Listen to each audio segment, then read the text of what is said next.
Okay, started.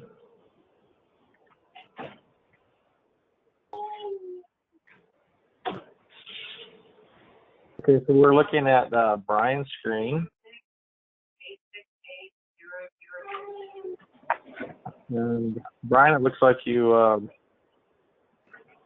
got the homework relatively close to being done, and you're using the North American Library, I see. Exactly, yeah, and I think that there were some restrictions on the sizes, and I think that's why it didn't fill in that space so well. It's okay, that'll be an easy fix. And everybody's running local, correct, Rudy? Everybody's local on them machines? Yeah, everybody's still local. Yep. And everybody has the updates from yesterday. All right, so anybody that's got the same problem that Brian does, I'm going to walk him through how to resolve this. So Brian, let's go ahead and modify article. And we want to go to the lowest level and pick a single cabinet here. Okay.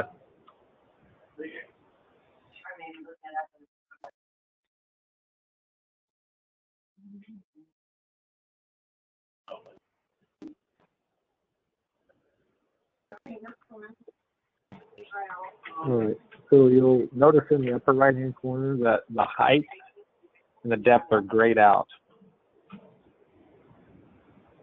So that tells me there's some kind of a formula that's this is set up as an order-related variable or article-related variable to change that. On the left at the top of the tree, go and pick the name of the article, upper 2DO. And if you'll come down and uncheck that depth and height, that'll ungray those boxes. Okay. And you see it goes right to the 16 inches on the depth. And green check it and ask to save. You're going to say yes, and you're going to overwrite.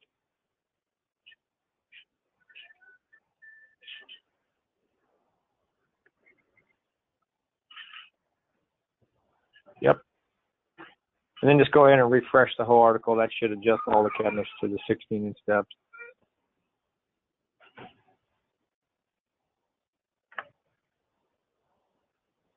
Okay.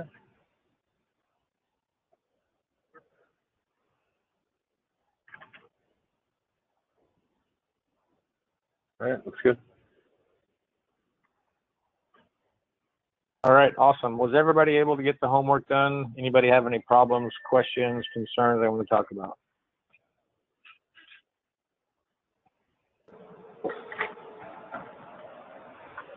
I think everybody got it.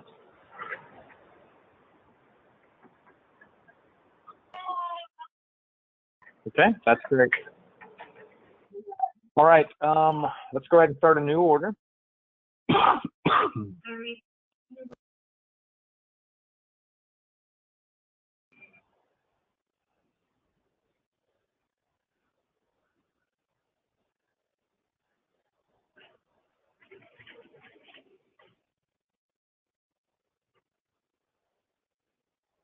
All right, so yesterday we worked in Article Designer, went through a lot of things, but we worked with all rectangular shaped articles. So today we're going to do various shapes that are not rectangles.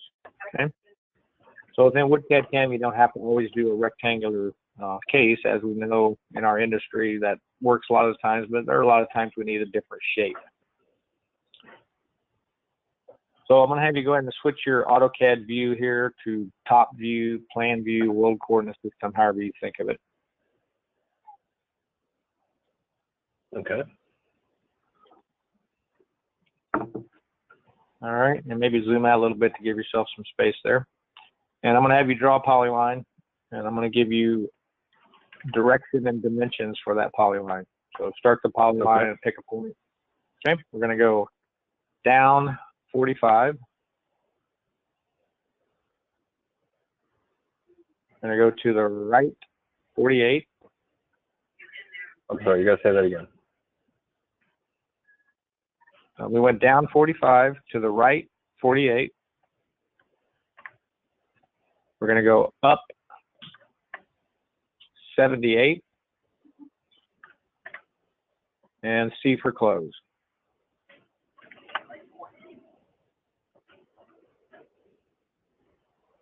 All right. So here's our scenario. I'm gonna have your company build me a bookcase. I have a staircase, shallow staircase in my house, and underneath that staircase there's an alcove where my kids throw their skateboards and their shoes and their gloves and hats and all that in there. And I would like to utilize that space for my books. First of all, I need a place for my books, and second of all, I don't want them throwing their stuff under there. And I want to fill up the entire space so I can get as many books as possible in there. So this is the shape of the alcove that I have. So we're going to create an article that's this shape. So yesterday we used the first button, which let us do top view, front view, side view. Today we're going to use the second button, which is article from contour. So anytime you see the word contour in WCAD CAM, that's going to refer to a polyline. This brings up an interface. First of all, it wants us to give this contour a name. We can give this a name, stairs or something like that. And then we have three options. We have three buttons. So we need to tell the program, are we going to apply this contour to the plan view? Are we going to apply it to the front view? Or are we going to apply it to the right side view, which for us would really be a cut looking to the right. And in this case, I've given you the front view or the elevation view of the case. So we're going to apply this contour to the front view. So we're going to select that button and hit next. Pick our polyline and hit enter. So this brings up Article Designer. And you can see that the shape of our salmon colored box there is now the shape of the polyline that we drew. It's no longer a rectangle. Draw your attention to the upper right hand corner where we have I missed the last step. You missed the last step? Yeah. After we put name of contour, stairs. We're going to select the button to apply it to the front view. Hit that next button. And you simply select the polyline and hit enter. I hit that. Anything? Okay. Enter. Enter. Did you get it, or you want me to have Brian run back through it again? The view looks a lot different. Closer. You're not on the top view. Oh. No? All right, so we'll step through it again. Go ahead and X out of this for me, Brian. X out of this? Okay. We're going to do article from contour.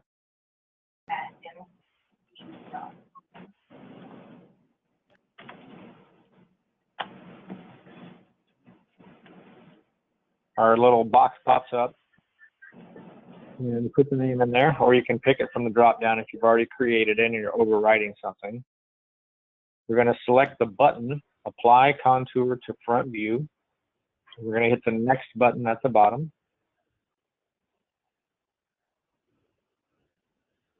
Select the polyline and hit enter.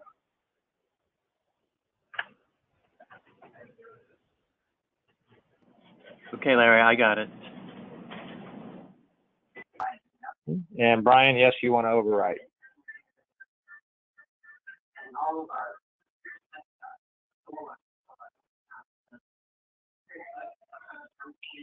All right, so we're inside of Article Designer now, and our salmon colored box, which as we know represents the space that our article is going to fit into, is now the shape that we drew. First of all, draw your attention to the upper right, height, width, depth. So we had a 2D polyline we created this from, so the program is able to grab the height, it's able to grab the width, but the depth is a third dimension that we don't have. So that third dimension, no matter what shape you're using, will always go to this 23, basically 5/8, which is a conversion of 600 millimeters to inches. But we can type in any value we want there. We're going to make this one 18 inches deep. And hit enter so that it adjusts. All right, draw your attention to the tree view at the left. Notice at the top, the name of our article is now whatever we called our polyline. And you'll see on the tab down below that the box is checked for outline geometry, and it says stairs in there because that's what we called it. We're going to hit that ellipsis, and that will take us into the element manager. And right to the outline geometry section, which shows us our polyline that we drew. So you notice there's a little picture drawn in the upper right-hand corner. It has a red dot showing exactly where you started drawing. And literally what happens is the program grabs all the data from the polyline. It's not connected to the polyline anymore. Once we select the polyline, the program grabs that data and throws it in. You see we have sample dimensions, which represent our X and Y values of our polyline. And we have a starting point and all the line endpoints where they're located in directionality.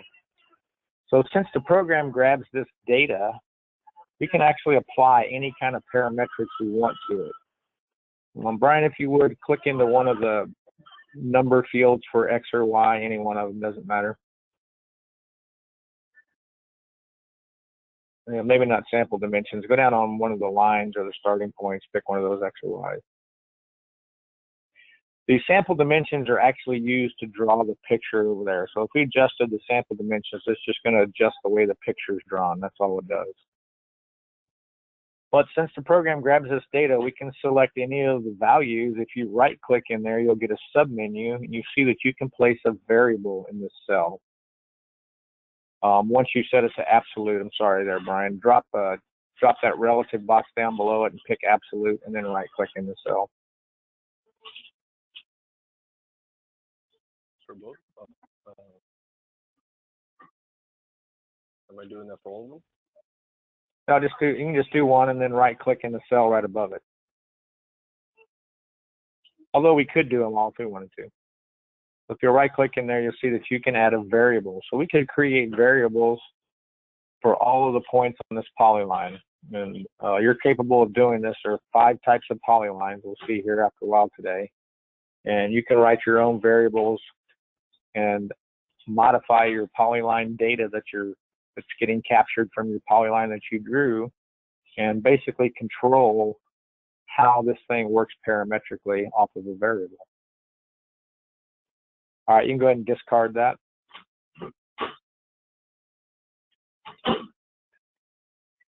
since these are captured and shown as data inside our outline geometry, we can actually go back and reuse them if we have similar shapes. We can reuse them and modify them, use them again, whatever we want to do, or we can apply parametrics to them. You can go ahead and close this. You don't need to save it. For today's lesson, we're just going to use what we drew, and this is what we're going to make. All right, so let's go ahead and add some parts. Let's put in the top, bottom, left, right, and back.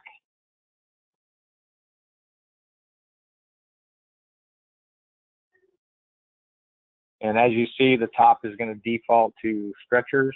We're going to go ahead and select that again, come down the tab, and we're going to pick a full top from the drop-down menu. Down toward the bottom, you see CPU TI-DO. That'll be a full top. You can use that one. CPU TI-DO. Construction principle, upper, the top's inset, Dow construction. All right. So the program just brings in whatever we have set for default values in our construction rules and snaps together the product on this shape.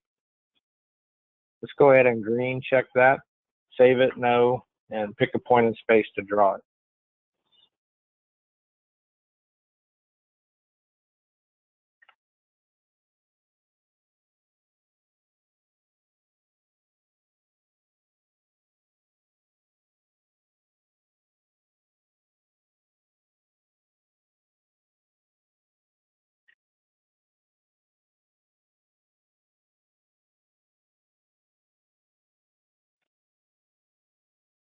Okay, so notice that your parts all conform based on the shape. Obviously, it's trying to dowel the top into the sides. We'd need a different connection, but that's okay for now. Notice that the back is automatically cut to match the angle. If you zoom in where the top meets one of the sides, you'll see that those are actually angled to match perfectly.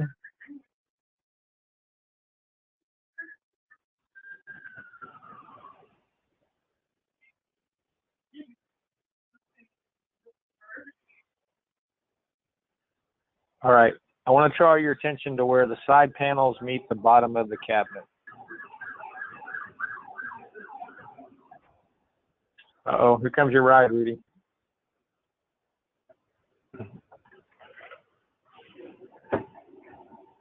All right, so this bottom construction principle is set up in the database to go between the side panels, and they're doweled in. I actually would like the side panels to sit on top of the bottom. So we have a couple of choices. We could go and create a whole new construction principle to do that. But we can also control it directly in Article Designer with something we call trims. How do we want to trim two parts together? So we're going to look at that real quick. Let's go ahead and modify article. Now we're going to select the left side from our tree.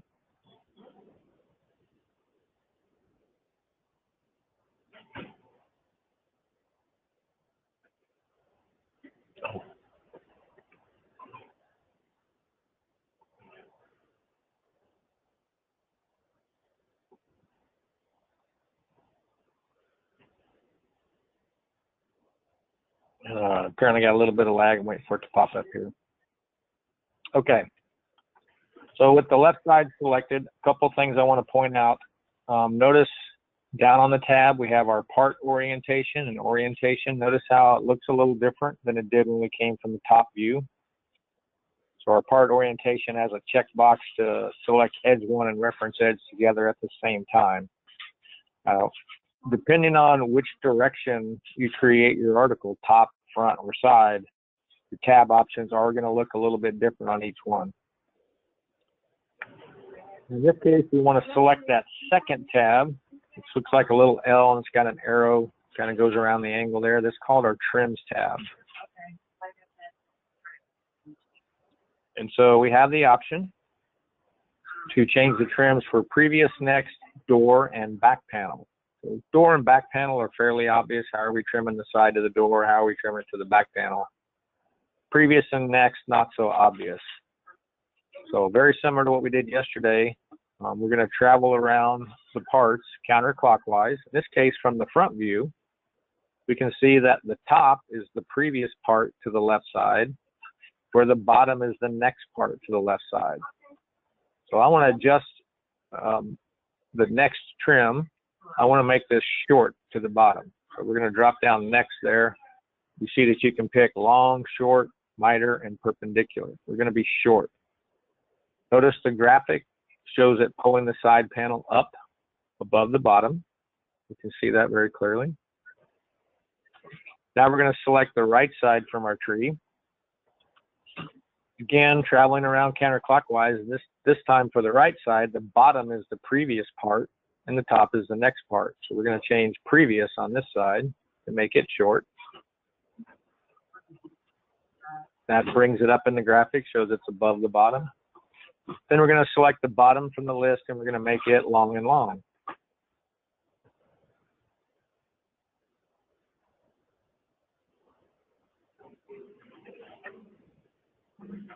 So literally, without changing our construction principle, we can adjust how the parts come together. Let's go ahead and green check and draw that up.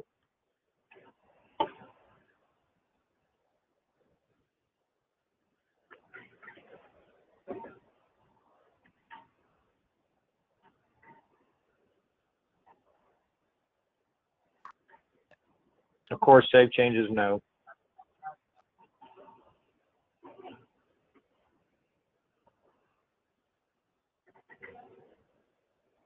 So you should be able to see in AutoCAD now, we've extended the bottom so that the sides sit on top of it.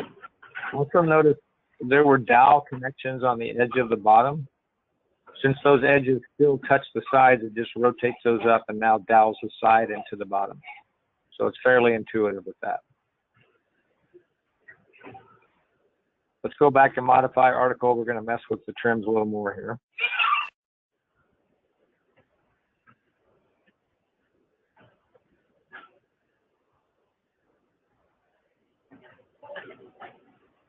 Let's go to the right side this time. So I need to, I actually have a little bit of a gap there on the right side of the alcove, and I want to put a couple of inches of scribe at the back of that side panel. In the trims, you'll notice below our drop-down boxes where we can trim the parts together, there's a section called oversize. So we can oversize previous, next, front, back, and we can also adjust the door in the back panel. In this case, we want to make it 2 inches bigger at the back, so we can just put 2 in there. You'll see the graphic will extend that side panel back to 2 inches. Okay. Also, if you right-click in that cell, you'll see that you can also put a variable in there.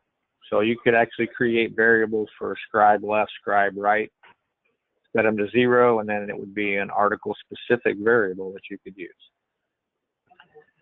We can also use negative numbers. Hey, I want to hold the front of this back 4 inches for a pilaster.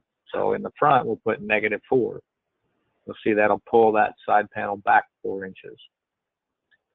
So you can literally adjust your part sizes within your zone by using your trims, positive and negative values. We're going to put some doors on that, so go ahead and set that front trim back to 0. All right, and go ahead and give me 2 vertical partitions, and let's draw that up. Save it now.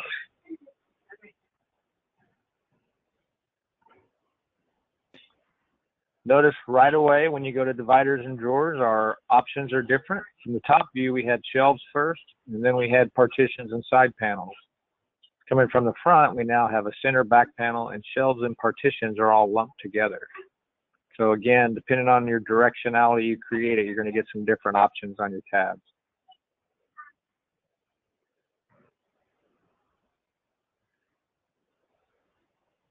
How many partitions? Give me 2 of them, just equal, will be fine.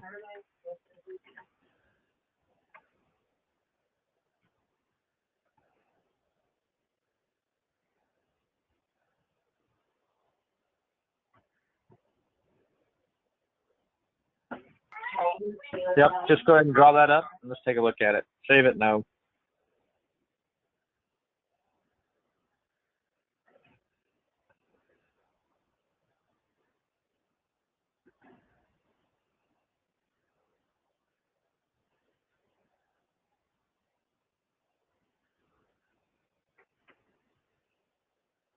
All right, so we can see the scribe on the right end panel. Also notice that even though we said put these dividers in here equal, the program automatically calculates the correct height and miters them so that they'll fit in that space in the right location, so we don't have to worry about that. It does the math for us.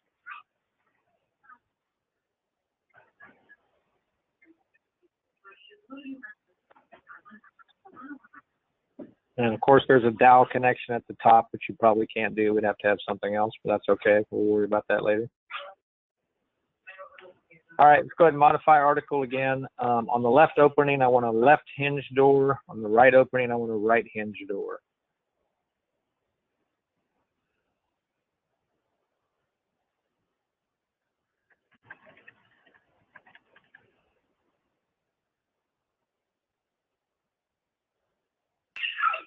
Don't forget to name your zones. You don't want to be lazy about that. Always name your zones.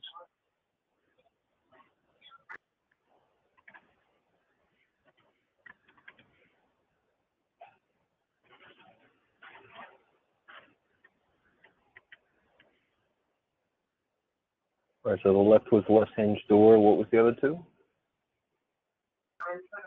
So on the right, I want a right hinge door. Nothing in the middle. Okay.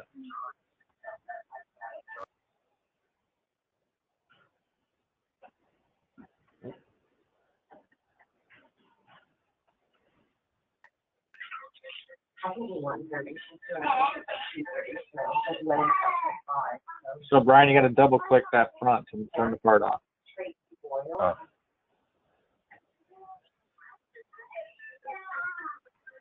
There you go. All right, let's go ahead and draw that up.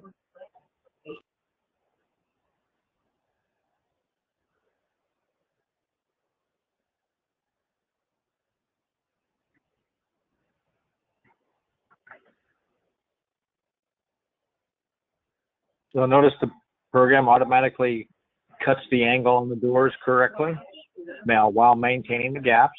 We have to do that math. The other thing you should notice is the left door has 3 hinges and the right door has 4 hinges. So that's controlled by a linear division, and it has a descriptor file. Hey, if it's this tall, I need 2. When it gets to be this tall, I need 3. When it gets to be this tall, I need 4, and so on. So we'll get into descriptor files later on when we're setting things up. Any questions about this particular one?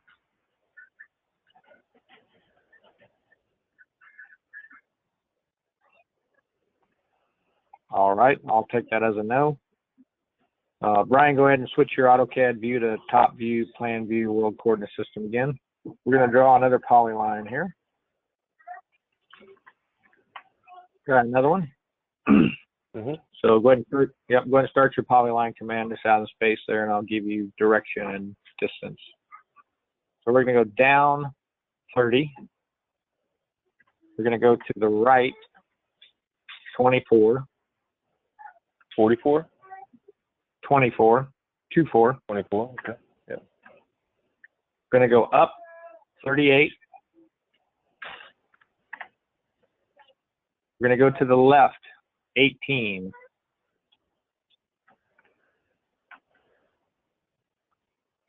We're going to go down 8.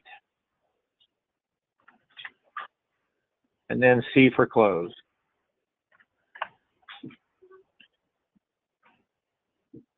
All right, so this is a scenario. We've got a remodel on a project.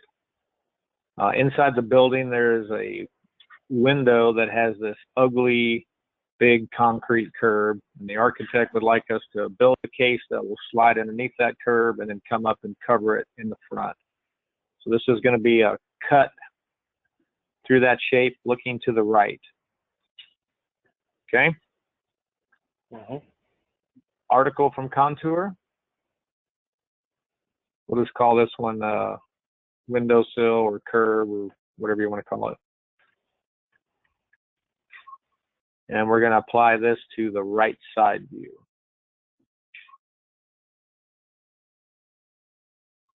Next, pick your polyline and enter.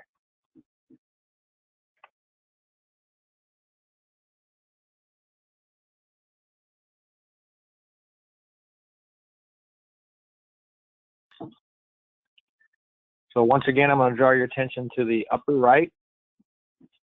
In this case, we have a 2D polyline, and the program knows the height and it knows the depth, but that width defaults to that 600 millimeter value. We're going to make the width 36 in this case.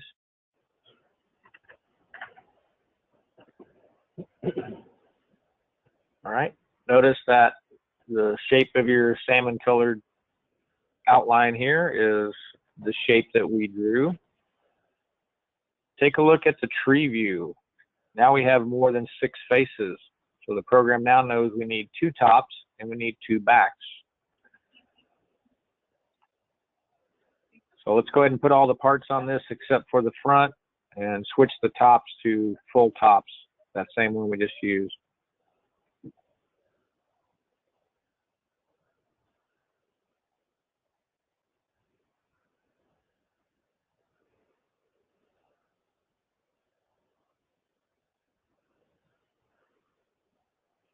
Yeah, notice, Brian, it's the first in the list. So as you use things, that drop down is just recently used. It puts whatever you use at the top and drops the last one off the bottom.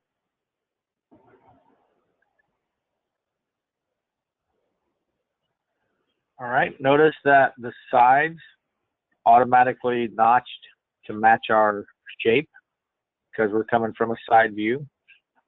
If we put a vertical partition in this, that will also get notched. Let's go ahead and do that. So even though we don't have a specific construction principle for this shape, the program automatically takes those rectangular parts and notches them to match our shape.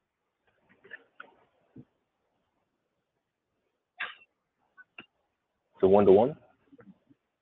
Yeah, 1-to-1's fine. And we'd probably need a different construction principle for that little shorter back, but that's okay for now. let's go ahead and draw that up and take a look at it.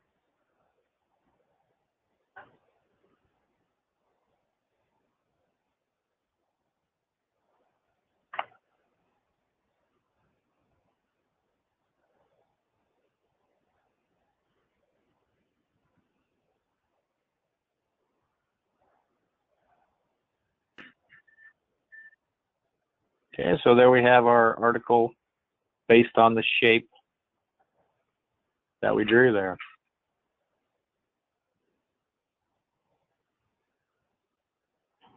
All right, let's try one more here. This time we're going to use the same polyline that we just used,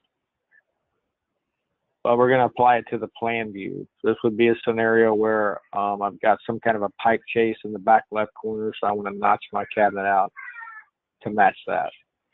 So article from contour, we'll call this one pipe chase, something like that. And we're going to apply it to the plan view.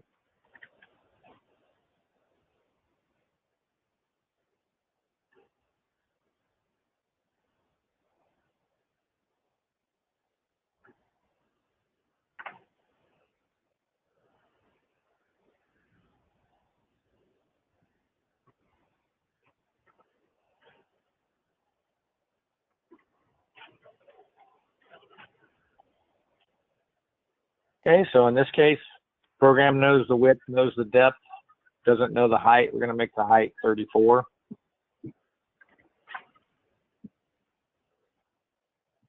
And our box conforms to our shape. This time we have 2 left sides and 2 backs.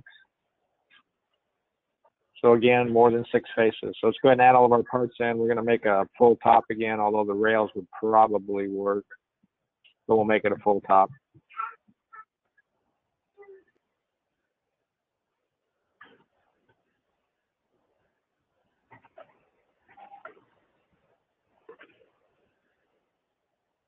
Okay, so coming from the top view, plan view this time, the top and bottom are notched automatically to fit our shape. If we put a fixed shelf in here, which we're going to do, that's going to get notched also.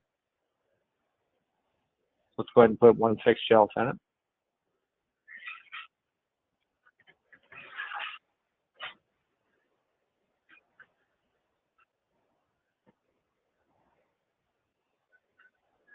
And it gets notched out to fit the space. Go ahead and draw that up and take a look at it.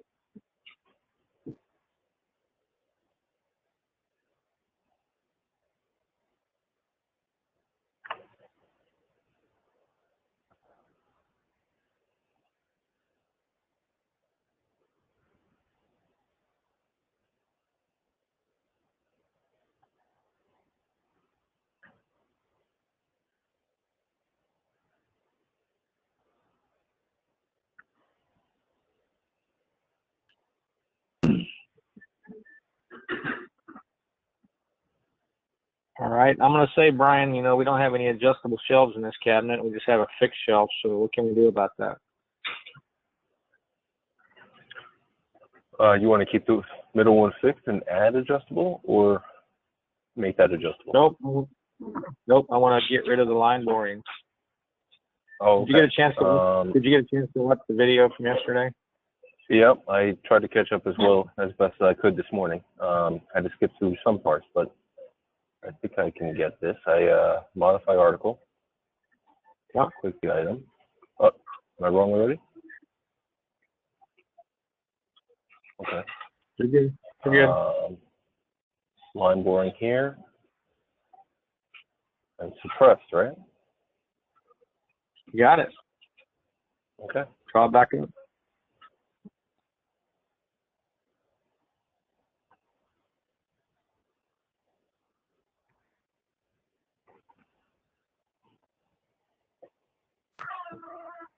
All right, very nice.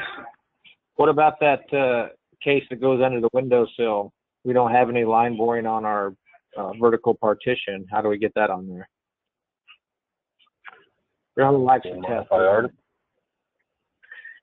We're going to modify article. I can go to the partition here. I go to line boring, and I believe there's some kind of transfer button. Oh, ooh.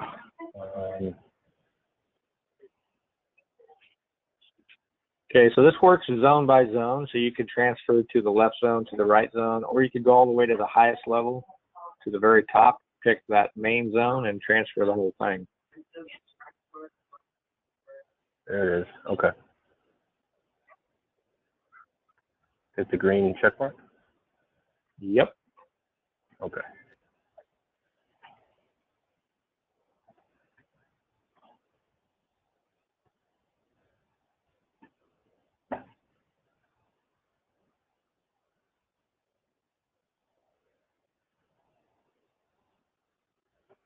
All right, very good.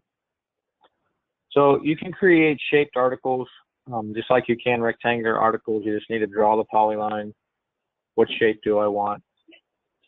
Depending on the shape, you may need to have some different construction principles, like in the case of the two on the right, we need some different backs.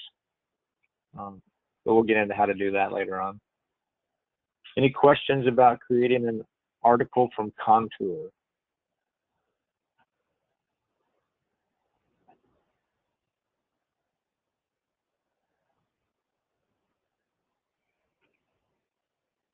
Hello?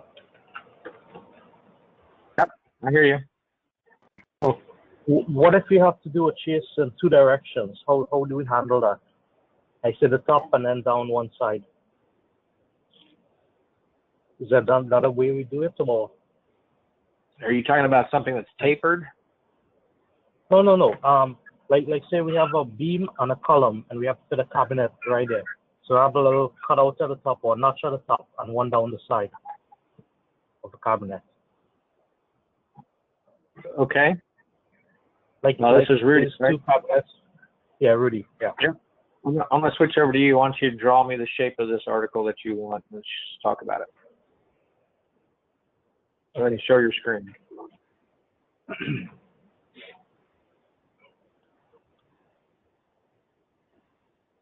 Okay. What I was asking, say these two views, we want the chase to go down the back and then down the side.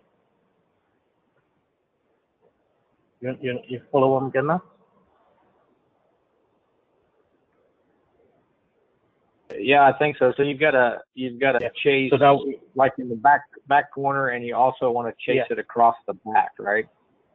yeah, across the top and then down one side. So I would say in that case, then you'll need to pick one of those shapes and create your article from one of the shapes, and then we'll have to modify the other parts to fit. Okay. All right. You want to That's what I was thinking. You want to give it a try?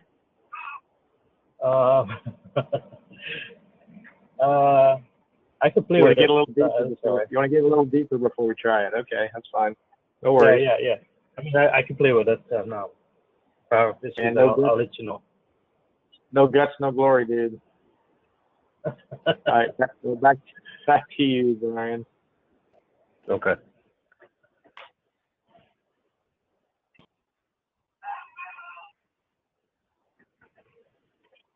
All right, so let's talk about this. So let's say that these two cabinets on the right, we have submitted them, we've gotten them approved, but we got some field dimensions and we found out that, that concrete curb is not quite the size that we were told it was, and the pipe chase isn't the size we were told it was. So we got a couple of different processes we can go through. Go ahead, Brian, switch your AutoCAD back to top view, plan view, world coordinate system. So first scenario is we've kept the polyline for the under the windowsill cabinet. And then the pipe chase, we didn't keep the polyline. And how do we handle both of those situations? Again, these cabinets are not connected to these polylines in any way because the program grabs the data and just uses the data. So the polylines are useless once we've created the product virtually. They're not connected in any way, shape, or form. But in the case of the under the sill cabinet, we did keep the polyline, so we'll use it to make a modification. To do this, we're going to go to the main data tab.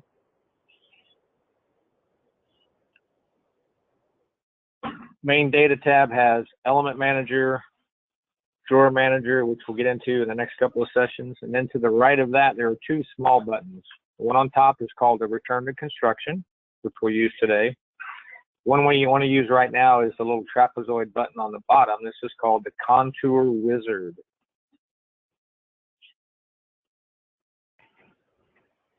We'll select that and we get our Contour Wizard pops up. I want everybody to grab some paper and something to write with. I want to go through all of these contours and just give you a brief overview of where we can use them within the program. And we will get a chance at some point during training to use all of them, but we won't today, but I want to give you just a quick overview of what you can do with them. So these are the 5 types of contours that we can use in various locations within the program. First one on the list is called an outside contour. So this contour is not a closed polyline. It's some type of an open polyline. There are 3 places in the program that you can use them. First place is called a splitting principle, which we're going to go through the element manager today and we'll see all these locations. Splitting principles are used typically in AutoCAD when I've extruded something too big for me to get the material for and I want to cut it. Generally, you can just draw a straight polyline right across the part wherever you want to cut it and cut it with just a straight polyline. But maybe it's a bull-nose countertop and I don't want to do a straight cut. I want to do a cut with a little radius at the front so I get a nice clean seam when I put it back together. So in that case, I could draw that shape that I want to use for the splitting principle and make it an outside contour and apply it to my splitting principle. So that's the first place you can use it. The second place would be the edge of a part within the part definitions. So imagine I had a part that had 3 straight edges and then one of them was an S shape for some reason. So I could draw that polyline S shape, make it an outside contour, and apply it to one edge of that part so that my part would be that shape. The third place you can use it is for a bending contour. So I need to bend a part around a particular radius so I can draw that polyline arc, whatever I want it to be, make it an outside contour, and then bend my part around that shape. So that's the 3 places you can use an outside contour. Our next polyline shape is an inner contour. Inner contours are cutouts. They are closed polylines. Typically, we're going to assign those to a piece of hardware.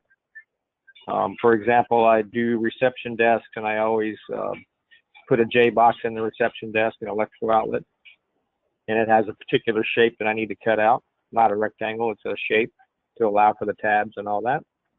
So I can draw that polyline, a closed polyline, turn it into an inner contour, and then every time I bring in that J box piece of hardware, I get that cut out with it.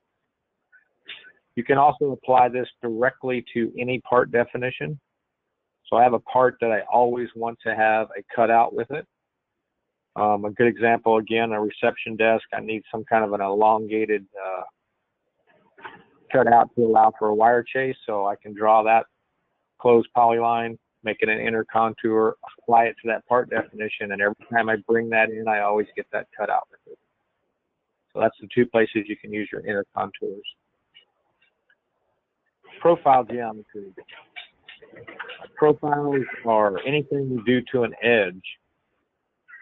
It could be PVC, 3 mil, could be a wood edge, it could be some type of a machined edge on an MDF part. Profile geometries are not closed polylines. They are a 3-sided polyline, always open to the left. So basically you're drawing the top and bottom flat of the part and then whatever happens to the edge with it open to the left side. Cross-section geometry. Cross-section geometries are closed polylines. They are used strictly with an SPP, or a stretchable purchased part. So these are going to be all of your metal extrusions, L angle, C channel, aluminum window sill. Could also use it with things like crown mold, chair rail, that type of thing. So basically we just draw a closed polyline representing the shape of the item that we want to extrude. Call it a cross-section geometry and apply it to our SPP. Our last one that we're going to use is called an outline geometry. So outline geometries are used with articles, like we just did with these three, or you can also use them with an individual part. I have a part that I want to have a particular shape, and they are closed polylines. So we're going to select outline geometry. We're going to hit next.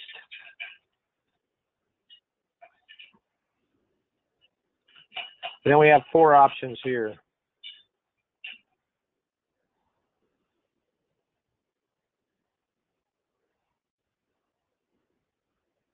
All right, so first we can say, hey, we're going to draw the contour in AutoCAD. I haven't drawn it yet. I'm going to draw it now. You always draw it counterclockwise. I'm going to select the contour in AutoCAD. I've already drawn it. I just want to pick it.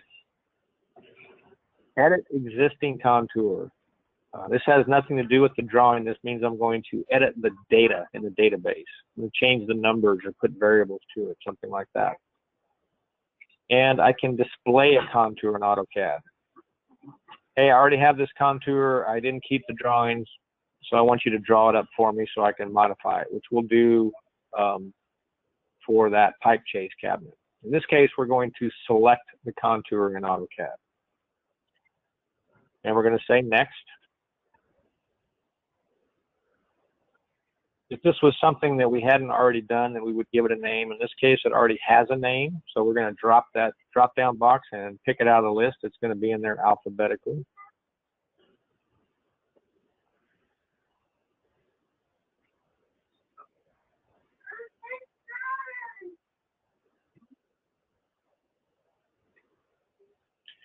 And once we picked it out of the list, then we would say next and select our polyline. So for now, we're going to escape out and cancel. We haven't really made any changes yet. I just wanted to walk you through all that. Go ahead and hit escape. We haven't changed it yet, Brian. Okay. All right, so we're going to select our polyline that we've kept in AutoCAD, turn the grips on. Is anybody not familiar with grips? Speak now or forever hold your peace. All right. So let's go ahead and grab that middle grip. We're going to drag that up, we'll say 4 inches. And we'll drag it to the left, we'll say 3 inches. So our windowsill is not quite as tall or as deep as we thought it was. It's a smaller windowsill. And so that's the actual what the field dimensions gave us. All right, now we're going to step through Contour Wizard and update this. So Contour Wizard, the little trapezoid button. It is an outline geometry.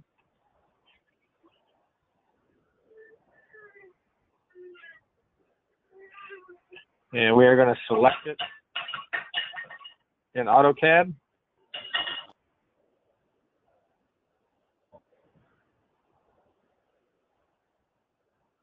We're going to pick it out of the list. We called it windowsill or whatever you called it, Brian. I don't remember exactly what you called it. I think it was pipe chase.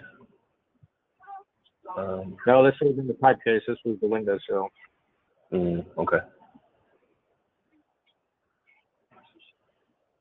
Next, and then we're just going to pick our polyline, hit enter. Going to ask us, hey, do you want to overwrite the data set? Yes. That will capture the new data. Open up the element manager. You'll see your new picture in the upper right there, and all of your data will be adjusted to fit what you've selected.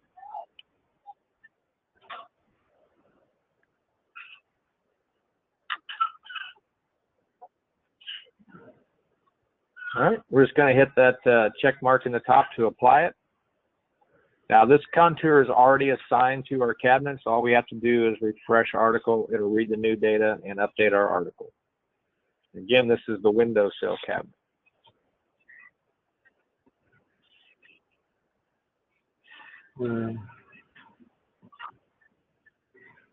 You said, I took the opportunity to ask. 1 second, sorry. Yeah, Just refresh article. Sorry, go ahead. The windowsill is the middle one, right? Yeah, that is correct, Ryan. I think I gotta go back in. 1 second. Nope, just got to refresh article. Hit escape. You got some command line there. Hit escape. Refresh article and touch that cabinet anywhere and hit enter. I did, right? That's it. That's it. You see it adjusted to your new polyline shape, which we just changed the size a little bit. So. Okay.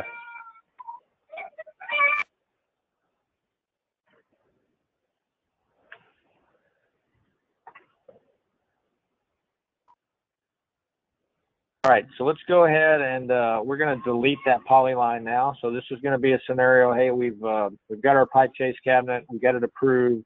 We got some field dimensions. The pipe chase is a little taller, a little narrower, but we didn't keep the polyline. So let's delete it out of our drawing there. So hey, I don't have the polyline now. What do I do? Contour wizard.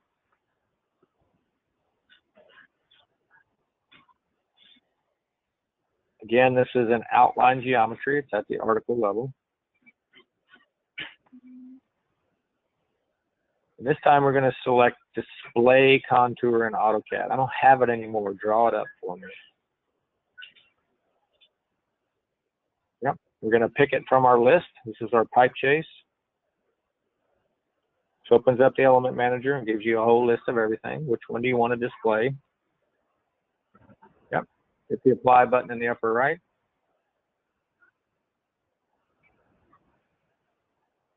And the program displays that for you.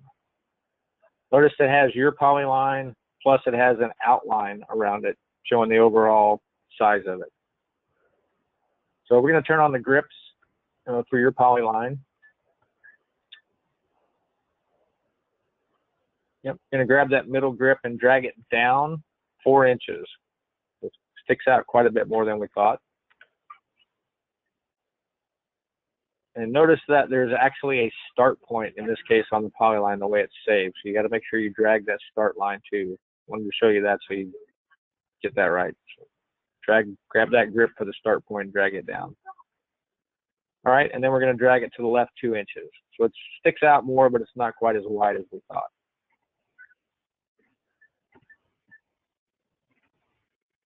All right, so now we've updated our polyline. We're going to go back to the contour wizard, just like we did before. Outline geometry. Going to select it in AutoCAD. We're going to pick the name from our drop-down list, pipe chase.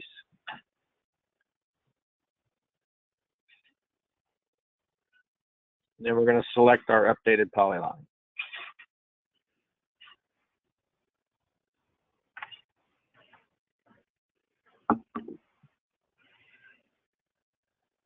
All right, yep.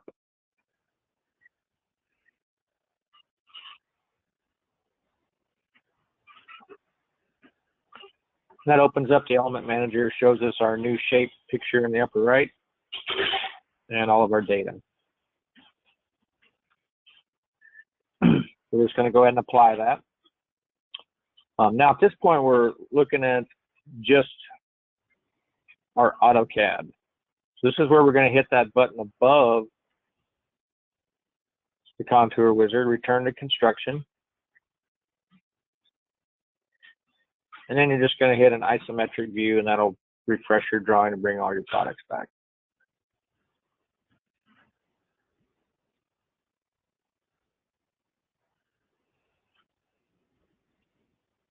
And since we've updated our polyline, we're going to refresh article and refresh our pipe chase cabinet. So it will now adjust to that new polyline shape.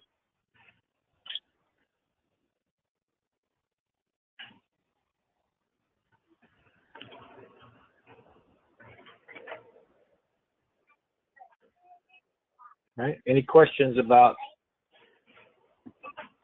article from contour or updating for a field dimension, any of that kind of stuff?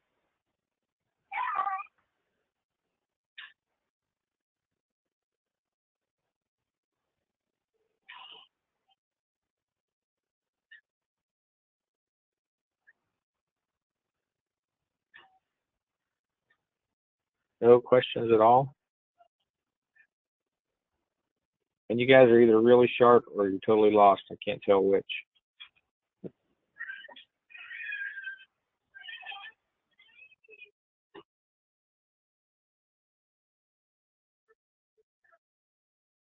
All right, so let's test and see what you've learned. I want you guys to, we've got another situation where we've got a pipe chase, but this one is right in the middle of the back of the cabinet.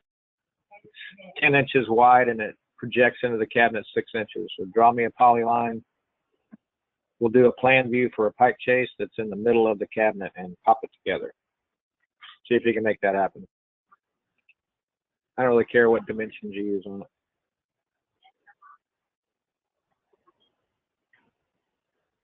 I'm sorry, say it again. The size of it, and it's in the middle of the cabinet? Yeah, it's right? 10 inches wide and projects into the cabinet 4 inches. And it's in the middle of the cabinet at the back.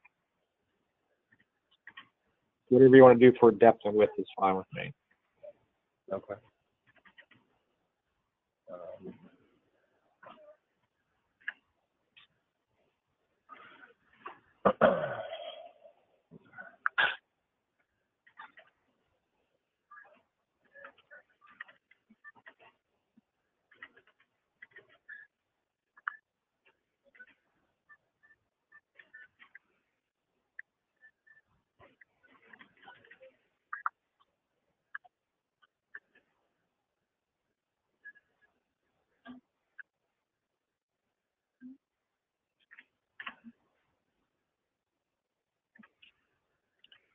Remember, this needs to be a closed polyline.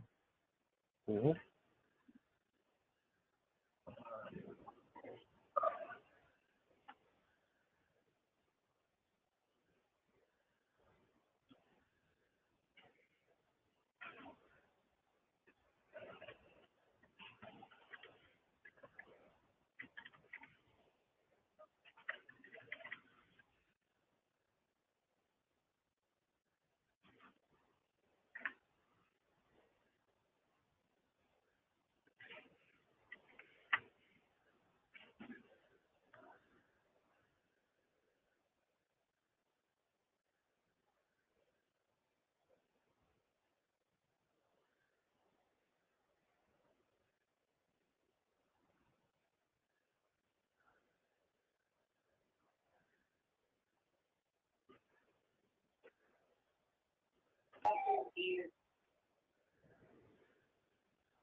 Let's go ahead and put a fixed shelf in that too, okay? Yep.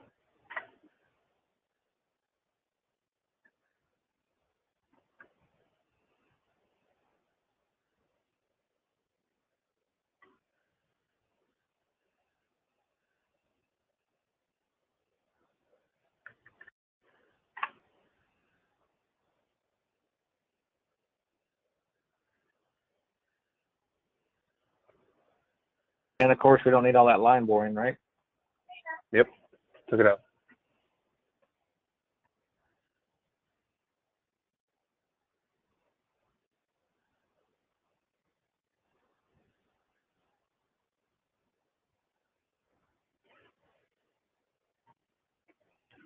Okay. Everybody able to get this done? Anybody not able to get this done, I guess, is the question.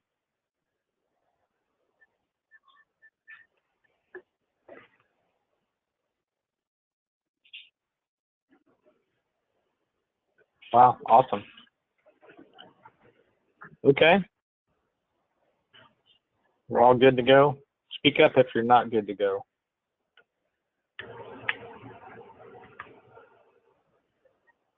Okay, I'll take that as we're all good to go. All right. So we've gotten this approved. We've got field dimensions. Hey, guess what? That pipe chase is 14 inches wide and it projects into the cabinet 8 inches. It's huge. Let's adjust our polyline and get it that way.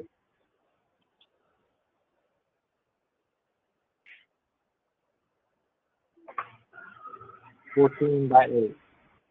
14 by 8.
All right, good job, Brian.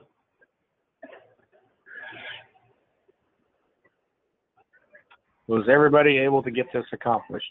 Anybody not able to get this accomplished?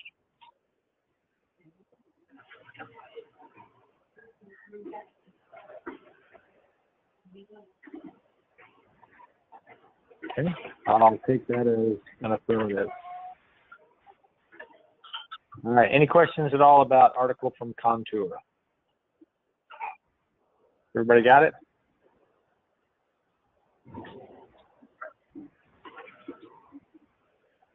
All right, go ahead and save your order so you can look back on this later for reference.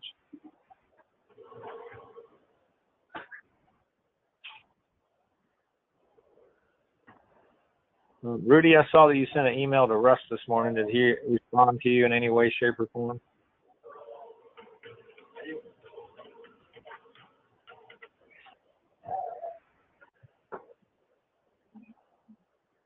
Oh yeah, Rudy, are you there? no. Yeah, I had you on mute. Okay, no, I didn't get anything back from him. Okay. Yeah, nothing yet. I will, I'll shoot him an email here too. We'll put some pressure on him. All right, no worries. Okay, so for the rest of this session, we are going to take a walk through the element manager.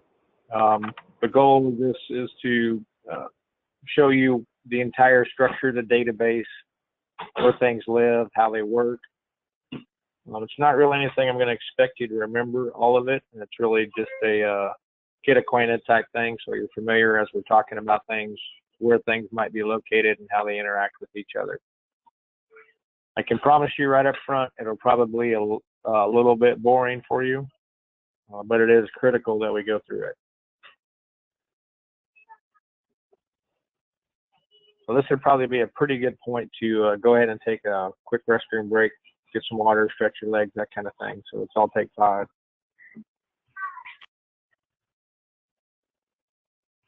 Okay. Hey, Larry. Hello? Yeah, sorry, I forgot I had my stuff needed. What's up? Oh. On my machine, right? I have my mouse reversed, but every time I open WordCAD-CAM, it goes back to default. Is there any way to force that to stay when I change it in the options? Let me look Like, into that. I think there are some mouse controls inside of AutoCAD. So I'll take a look at it real quick while we take a break. Okay. All right.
Yo, a guy named Rudy writing me. A guy named Rudy was writing me.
So guys, just let me know when you're all ready.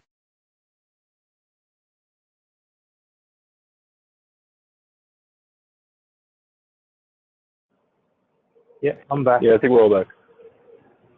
One person is missing. Great. We just come back here. So Larry, you saw what the problem I was having? Yeah, I'm looking here. Give me a second.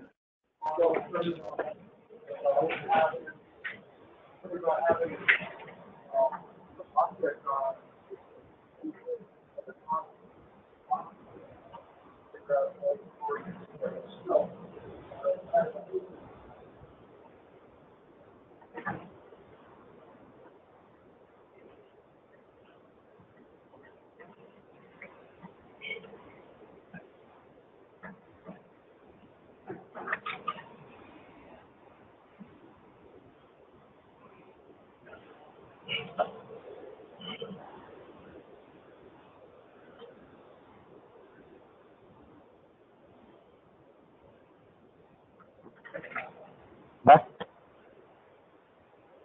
Okay, everybody's back. Yeah, no worries. So you say you have your mouse buttons reversed. So you got to set it for like Okay, a left so hand, is that it? no, I have the mouse wheel, the zoom wheel, reverse. That's how I like it. But whenever I set it in WCC and the program closes and opens back, it goes back to default. It doesn't keep my settings that I put in.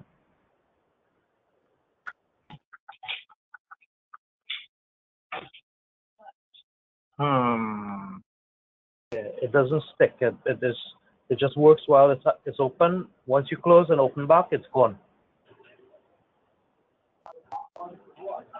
I get you.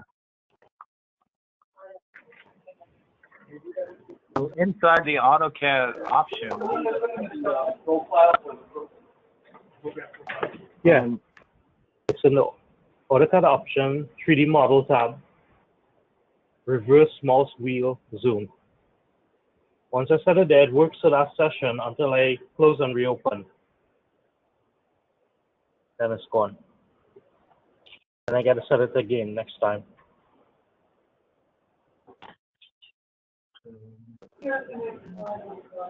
let's see here.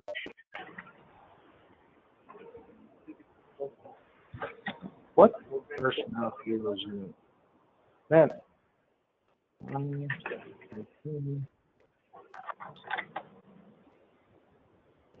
And if I go up here,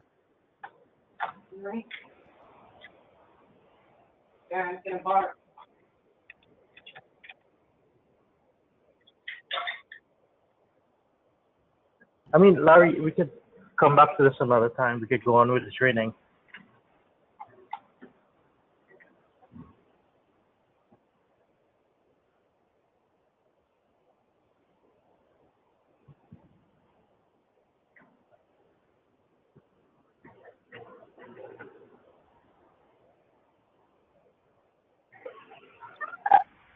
yeah, no worries. So I'm just testing it here. Give me a sec. Okay.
Yeah, I see what you're saying. It doesn't save that option at all. It'll save other options, but not that particular one. Yeah. I'm going to say we need to, I'm going to have you put in a report to tech support for that. Okay. All right. And ask about it. Do you have the email address for tech support? No. You want to send it to me? And I'll. Yep. Hang on one second.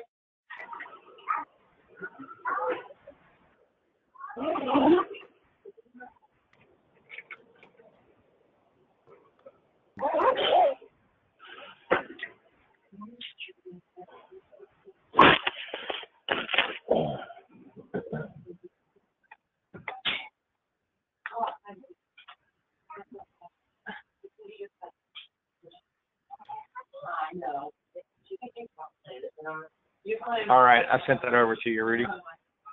Okay. Thank you. No worries. Oh, that's really weird because I tried some other options that saved all those, but it didn't save that particular one, which is odd. Yep. Okay. So just curious, why are you backwards on your scroll wheel? It's just the way you used it and you got used to it? I used to use Inventor, and Inventor is reverse. Sorry, just a customer that's like that way. Yeah, I get it. Old habits die hard, right? Yep. Okay, no worries. Yeah, I would just I would shoot an email over to tech support, explain the problem, and tell them you can't get that to save, and they usually get back to you within 24 hours on that. Okay. I'll do it later. Yeah. Okay, no worries. All right. Do we come with any questions on the article from Contour while you're taking a break there, or no? Still good? Still good. Still good.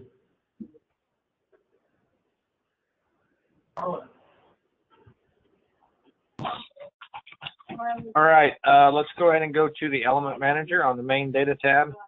We're just going to take a walk through the Element Manager and stop me at any point if you have any questions about it. But I'm going to try to give you a good overview and we'll dig in deep on some things.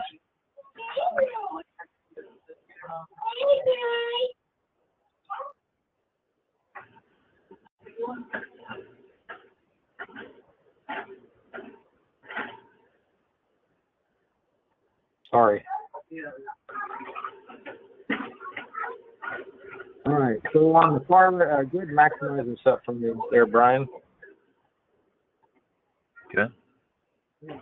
So on the far left-hand side, we have the structure. This is the entire structure of all the data stored in your database, and you can always access it through the Element Manager. You can get to everything by, stepping down through. So if I want to go through Article Designer, I can go to a construction principle. I can get into part definitions. I can get into connection situations, all of that by following the trail.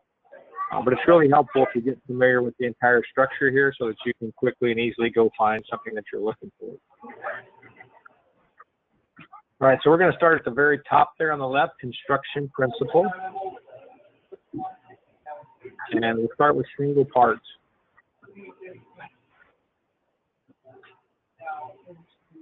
All right. All right, so inside the single parts, we have 10 part types or part categories. This is actually the nuts and bolts behind the parametrics of the article designer. These 10 part types or part categories are hard locked into the system, meaning you can't change the name, you can't take them out of there, you can't delete them, you can't add anything to it. So we have these 10 part types or part categories, however you want to think of it, and they are hard locked into the system for us. So what that means is if I have something coming out of the top shelves category, then the program knows exactly what to do with that part when we change the width, the height, the depth. Okay? It knows it's a top shelf. It knows it can only be used in certain situations. And in fact, the program only lets you use those in certain situations. So you can use them as actually as a top or a bottom shelf, or you can put it in for a horizontal split. That's about it. So every one of these 10 part types or part categories, however you're thinking of them, have their own unique properties. And the properties are going to be seen over there at the right. So right now, Brian has the top shelves category selected on the far left. In the middle, we see that category with all of our construction principles for our top shelves. Notice that the first folder there in the middle says top shelf with an F, so it's misspelled, and you actually can't do anything about it. You can't change it. It's hard locked into the system. But beyond that, you can add any type of a folder structure in this particular category that you want. So you can right-click in here and add your own folders, organize them. You can have subfolders and place parts that you're creating, construction principles in those folders so that you can find them easily. So Brian, if you'll select on that first folder that says top shelves with an F. Yep, this is the actual main category. If you right-click on that, so you see you can add a new folder, but you can't save this folder, delete it, or rename it. But you can add any type of a folder structure you want to in here. And you can actually drag and drop your construction principles and place them where you want. Unlike Windows, the database does not keep track of the path. So if I've got a construction principle I'm using that's in one folder, and tomorrow I drag it and move it into some other folder structure, the program's not going to care. It doesn't really care where it's located. It doesn't care what your structure is. That structure is really for you so you can organize things and find things. I usually recommend to all my clients that, of course, we have lots of things in here for samples. A lot of them are used in your articles that are saved to your library, but you're going to want to create your own as you go along. So I'd recommend at some point as you create something new in one of these categories, create a folder. Let's create a Kundig standard folder. And if you want to, you can put an underscore in front of the first folder that you want, and that'll always keep it at the top of the list, so it makes it easy to find. And you can build your folder structure underneath that, whatever you want it to be. All right, Brian, go ahead and pick one of these construction principles in the folder you have open here. And the actual construction principle has a little icon, and it looks like one of the view cubes, and you see it's got the top shelf shaded on it, so that denotes that that's an actual construction principle. I'm sorry, so you want me to do what? You were breaking up a bit. I want you to pick one of those construction principles in that folder that you have open there. The ones that have the icons in front of them. Yeah. Okay. First one, that's fine. All right, as far as naming convention, inside construction principles, we tried to name everything pretty much CP for construction principle. You'll notice in this folder there are some that have a B next, which stands for a base, and T for a tall, U for an upper. And they all say TI, which represents that it's a top inset, versus a TO, which would be a top onset. And then usually we try to denote what type of machining it had. A DO is a dowel, DS, dado screw, SCR might be screw, that type of thing. So that was kind of the naming convention that was generally followed in creating these. Okay. On the far right, where it's white, these are the properties for this particular construction principle. We see the name at the top of it. And this particular one at the top shelves has 6 main categories. We've got definition, got construction, connector, front, back, and manufacturing information. So for every one of these categories, you're going to see different properties over here. Some will appear similar, but there'll be something different about each one. So top and bottom shelves are going to be similar, but there'll be something different. The only 2 properties that are common for every category is the first one, definition, and the last one, manufacturing information. So for every construction principle, no matter what category, it must have at least one part definition, what we call a part definition, assigned to it. Part definition, which we'll see a little further down the tree, actually carries what material this is going to be, what happens to the edges, and if there's any specific machining that goes with that particular part. Okay, so every construction principle in every category must have a part definition assigned. If you have no part definition assigned, that's blank, then that's really a no part. It's a none part. The last property, manufacturing information. This we'll see this further down the tree also. This carries information like what's the common name for this part. You know, this is typically something that you would see come out on a label. It also has information like, are we going to include the part in our bill of materials? Is it going to be cut listed? Are we going to generate a CNC program for it? Do we need any perfect grain matching information assigned to it? And there's a bunch of extra fields in there. Other than that, everything in between is going to be slightly different depending on which category we're in.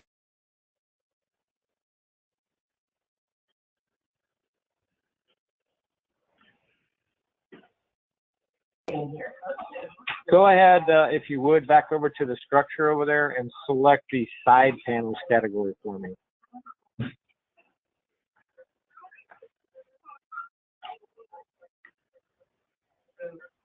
All right, the side panels actually has the least number of properties. So we've got one selected, and you can see this only has 3 properties.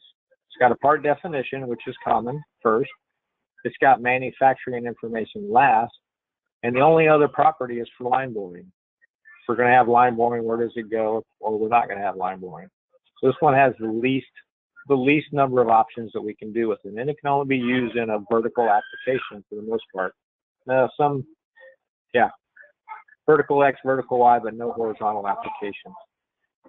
There's a limited number of things that you can do with side panels. Go ahead and select the door category for me. The door category has some very unique properties that you won't see anywhere else, just like the side panels does. So doors also has 6 properties. Definition, again, is first. Manufacturing information is last. And we have different options for construction, reveal values, connectors, and pull. The only place you'll see these 3 pull options is on doors and on drawer fronts and the drawer manager, which we'll dive into tomorrow. So depending on what category your part is in, A, it's limited in where you can use it in the article designer, and B, it's going to have unique properties to it. Okay, so these 10 categories really control the parametrics of article designer. This is where all the magic happens here. Any questions about construction principles in general or specific, whatever you got?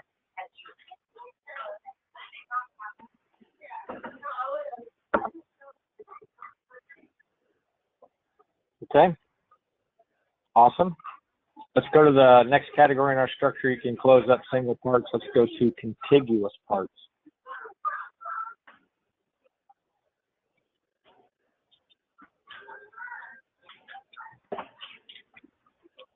All right, contiguous parts, there are 4 categories here: work surfaces, crown molding, light valences, and bases. These are actually article categories. I want to show you where these are at. So Brian, go ahead and close this real quick. Close the element manager? Yep, close the element manager. Okay.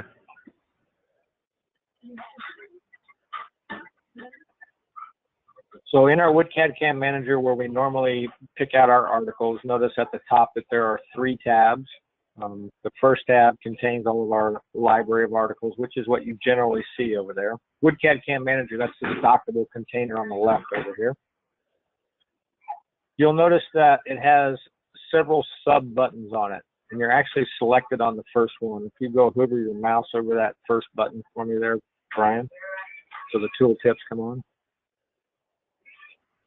This is really where all of your articles are stored, whether they're article designer or object designer. Nope, this dockable container on the left here, Brian, in the white, where you would pick your cabinets out of the library.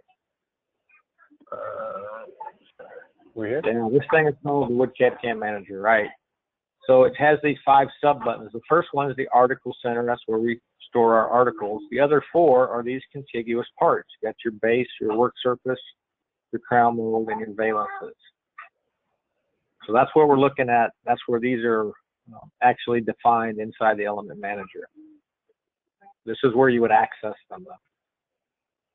These are all of, think of these as extruded products. We'll extrude something. Okay, let's go back to the element manager. So that's what we're talking about here.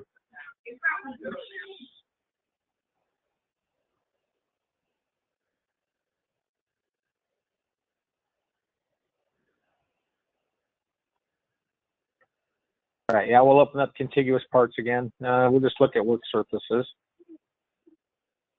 So even though there are 4 different categories here of contiguous parts, all of the properties on the right are the same no matter which category you're in. Some of the properties are used for some of the categories and some not so much. All right, so we'll start out on the right and we'll look at strips. So this is a work surface category. So we're talking about work surfaces. Strips in this case would be your splashes. This is a work surface. Backsplash, side splash, and even a front curb if you were making like a baby changing station or something. A little graphic to the right, you'll notice that the back of this is in red because we have a part assigned as the backsplash. And what this is really representing is what would happen if I had 3 cabinets side by side and one was a different depth. What do you want me to do there? This is interactive actually. So Brian, if you'll take your mouse where the backsplash is, you see how it's got a little blue line showing that it's butted there at the back. If you kind of click near that, you can change that to butt the other direction or miter. Got to kind of click in the part near the blue line there. Okay, so that by that you're turning parts on. Click above the blue line just a little bit. There you go. So you can change whether I want to butt one way, butt the other way, or I want to miter.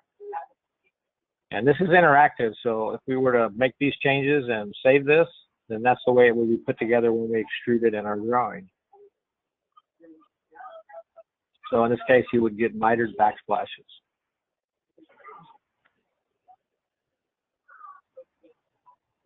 All right, down in the construction, let's open up oversize. So we're talking about a work surface here. So we can put a value to oversize it at the front, oversize it at the back, oversize it to the left, oversize it at the right, or you could even undersize using a negative value. If you click in one of those cells, you can right click, you could select a variable.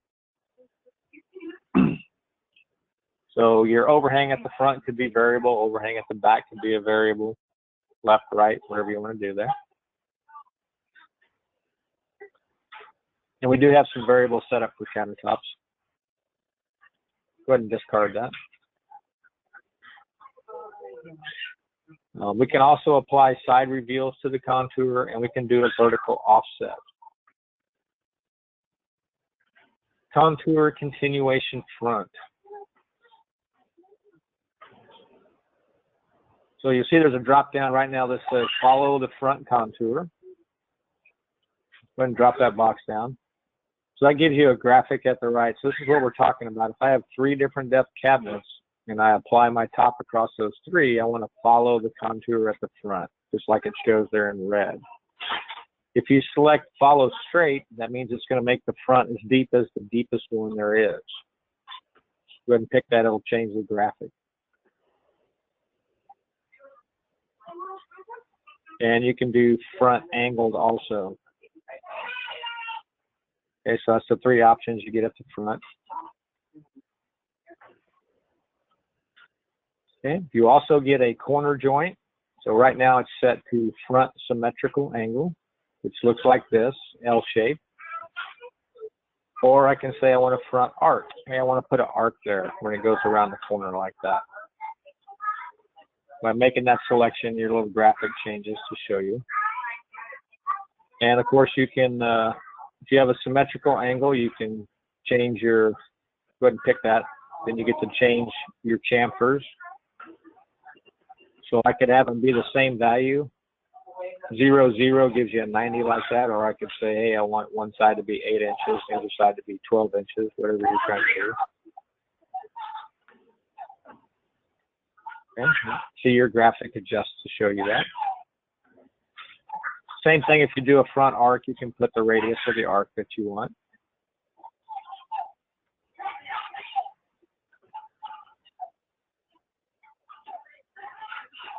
All right, you have the same options at the back. So when I come around the corner, what do I want to happen at the back? Contour continuation back. Don't worry about setting them back, Brian. We just won't save it. It's not a big deal. Okay. We can say we want to follow the back contour, just like the graphic shows. Or we can do the back straight. Or we can do the angle, just like you can at the front. So it kind of depends on what kind of a work surface you're creating, what options you want to have for it, and you extrude it. You have the same options for the corner joint. So you can make it an angle, or you can make it a radius if you wanted to.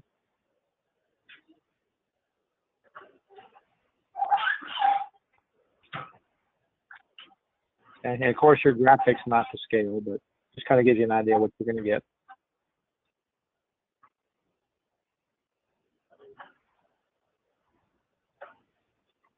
Under length, open that one up.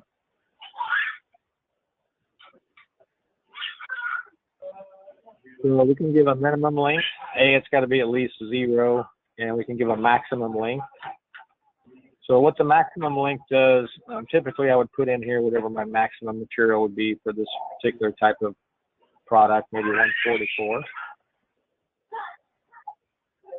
And it doesn't actually cut the part for you automatically. What it does is if you exceed that maximum length, then it pops a window up in AutoCAD and says, hey, you've exceeded your maximum length. You need to go ahead and cut these parts in AutoCAD. So it'll go ahead and extrude it to 200 inches or whatever you selected, and you can come back and do your splitting principle and break it wherever you'd like to break it in AutoCAD.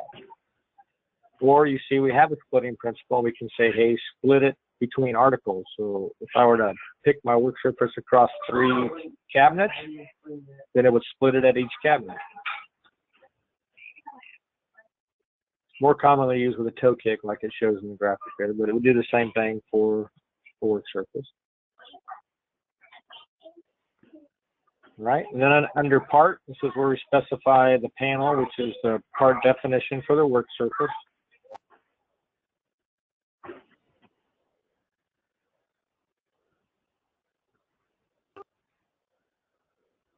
So again, like we talked about, part definition carries the material, any edge treatments, any special machining. We could specify to use objects and contours from the part definition. Like we talked about, we can create an outline geometry, a shape that we want to use other than a rectangle. So we could check that and say, hey, use whatever I've assigned in my part definition. Strip. What do we want to do with our strips? So we've already picked the part definitions at the top for the strips. Now, how tall are they? And a unique feature is we can check this box to tip.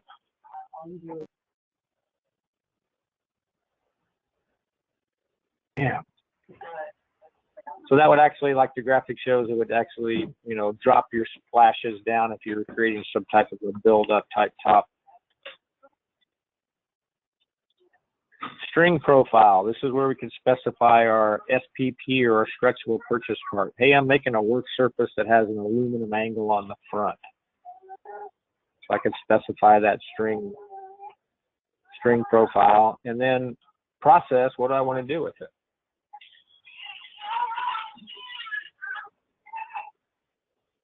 You get lots of options. Put it at the front, the back, the side, you know, left and rear, right and front, depending on what you're creating. And then, of course, last but not least, our manufacturing information, which carries our part name, if it's going to be in the bill of materials, are we going to cut list it, what are we going to do with it? Okay. So all of these options are available for all 4 types of categories: work surfaces, crown molding, light valances, and the base. Any quick questions about contiguous parts?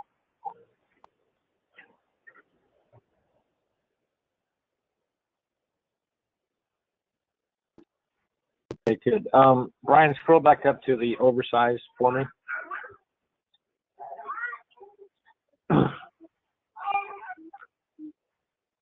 So one thing I want to point out that most people don't notice, these oversized values, these are a default value. You can actually change these in AutoCAD before you actually put the top in. So let's say that we decided that we don't want an overhang at the back, so we can zero that out before we actually put it into the drawing. So these you can override these values in AutoCAD. I'm going to have Brian go ahead and close out, and we're going to select one from the list so I can show you where that's at.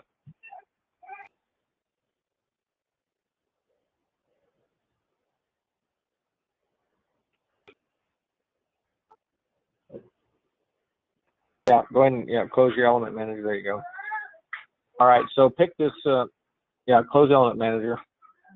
Let's pick one here in AutoCAD, that one we were just looking at, standard there on the list. Just select it, you don't have to double click it or anything. Over here on the Wood CAD/CAM manager, Brian. Yeah.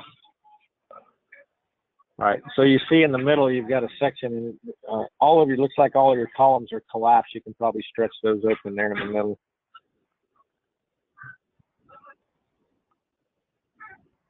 There you go. So it shows you all those construction values. So what you would do is if you decided that, this is what I have set up, but for this application, I want to change one of them. So you can click in there and change the value before you add it to AutoCAD and adjust that, kind of override it, if you will. Okay. All right, back to the element manager.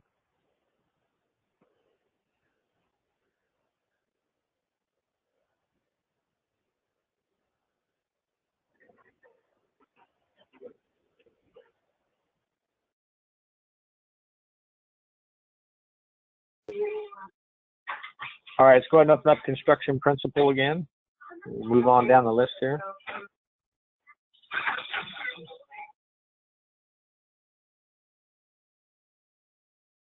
All right, we're going to open up connections next.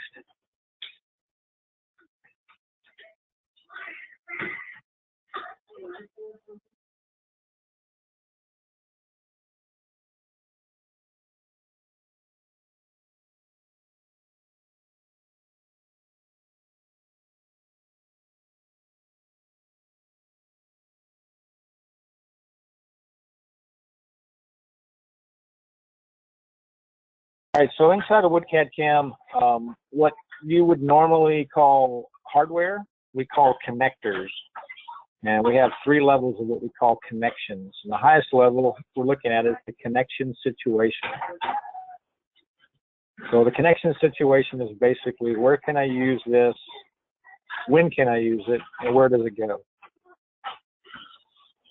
Below that, we have connection type. Connection types are preset values for different types of connections.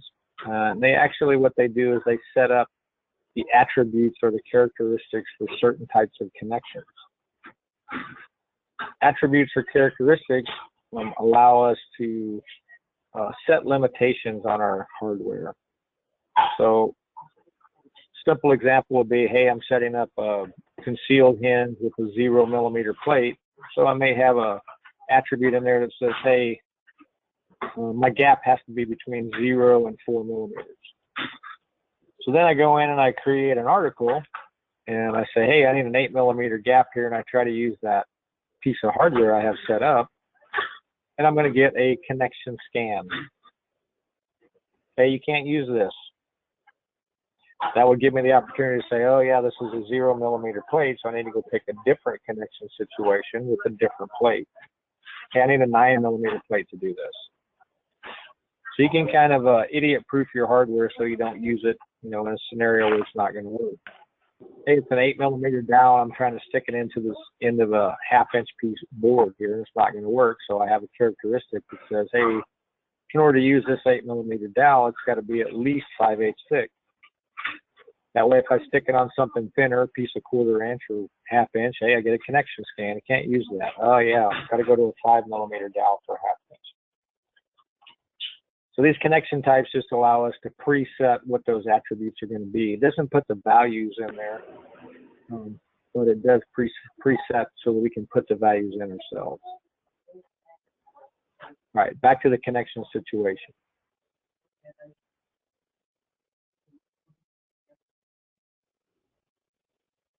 All right, and you're on a pretty simple one, which is an adjustable shelf clip. So on the right-hand side, you see it says connection adjustable shelf clips. There's a plus sign just to the left of it. You can hit that plus sign. So your connection situations have all the same properties, although depending on what type of a connection it is, it may not be used. So for example, this one has a linear division, which is using a descriptor file, line bore descriptor, but we don't use the second linear division because they're putting it on the edge of a shelf, so we just need one linear division. Where do I want it from the front? Where do I want it from the back? Versus maybe putting a handle on a door, I've got to have an X and a Y linear division so I can actually locate where it goes. We will spend a day, most likely, 8 or 9 hours going over hardware, which are connectors, connector sets, connection situations, connection types. There's quite a bit of information there, but this is where you're going to find it. So if you're looking at the hinges, like we saw the hinges earlier, where we had 3 hinges on one door, 4 on another, that's controlled by a linear division, and that's going to be set up on the connection situation for those hinges. So if I wanted to adjust it, I could drill down and find that connection situation and adjust that linear division.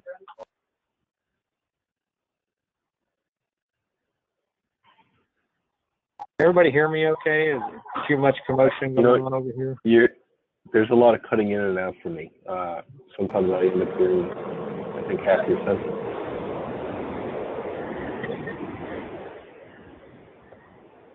Yeah, I apologize. My daughter showed up to pick up a couple of the kids, so she's being a little loud. I apologize. Honestly, I don't think it's you. I think it's my phone. I'm on a cell phone right now, so I can speak at the same time. I think it's me. Is anybody else? Yeah, is anybody else? I'm having trouble hearing myself, so I just want to make sure you guys can hear me okay. I'm hearing.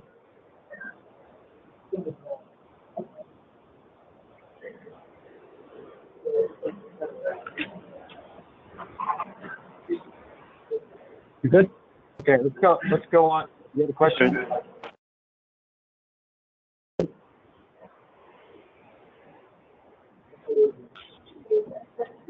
You okay?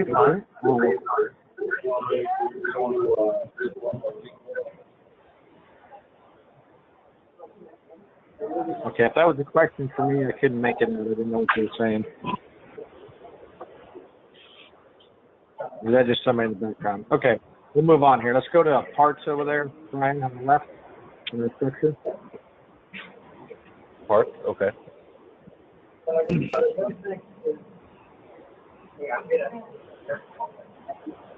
So we have 2 sections in parts. We have the part definition, which is missing, and interpreted purpose code.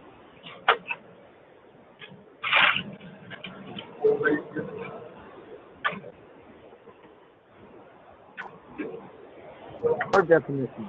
So part definitions, unlike construction principles, don't have the restrictions for construction principles, meaning they don't have particular categories. They can be assigned to any construction principle. Part definitions actually carry our material information. You see on the right, there's a core material value.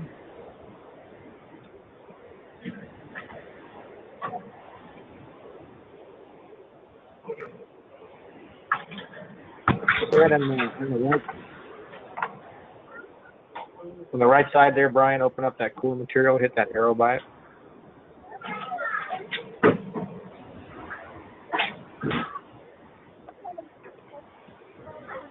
So we can assign materials here.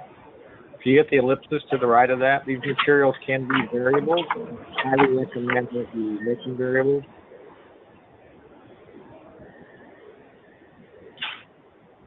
It's a lot easier to change things if they are variables versus hard materials. At the top in the blue here, Brian, you see that blue, that dollar sign? Hit that dollar sign for me.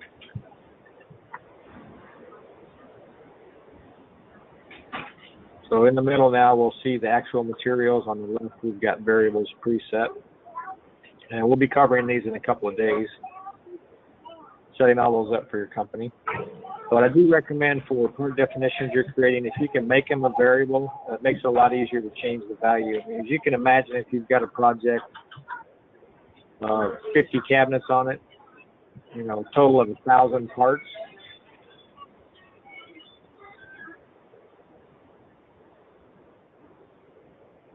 And you need to go and change, we'll say all of the bottoms, but heck, you've used 20 different part definitions and you didn't use a variable. Now you got to go find all 20 of those parts and go change the material. So having them use a variable makes it a lot easier to change your materials along the way. Same with edge banding. Right, and we'll take a deeper look at materials as we go through here. Go ahead and discard this for me, Brian. I'm sorry, what am I doing? Go ahead and hit the discard in the upper right. We'll go back to the part definition.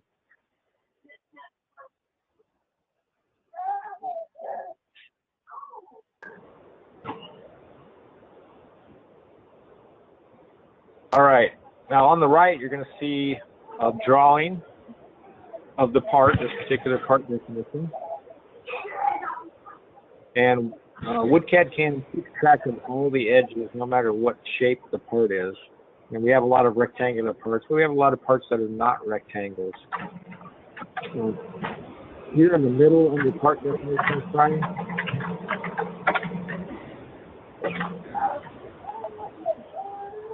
if you would go down, there's a part down towards the bottom called drywall stud. Go ahead and select that for me.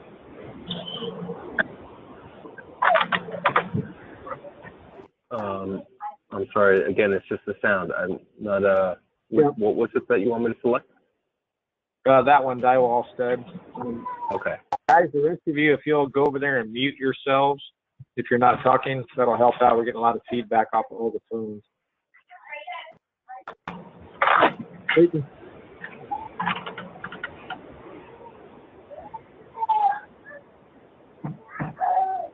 So you can see right here that this is a drywall stud, and it actually has 14 edges. You'll notice here on the right side there is a listing for all of those edges. So in WoodCAD CAM, you can apply an edge treatment to every edge, no matter what shape your part is. We're going to keep track of all of those edges, even if they're an arc of some type. It's still going to be considered an edge, and we can apply a treatment to it.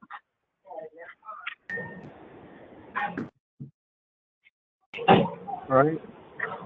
Back to the middle here where we have the part definitions. Right now, Brian is selected on drywall stud. Look at the icon on that. Kind of looks like a little push pin or something on an angle.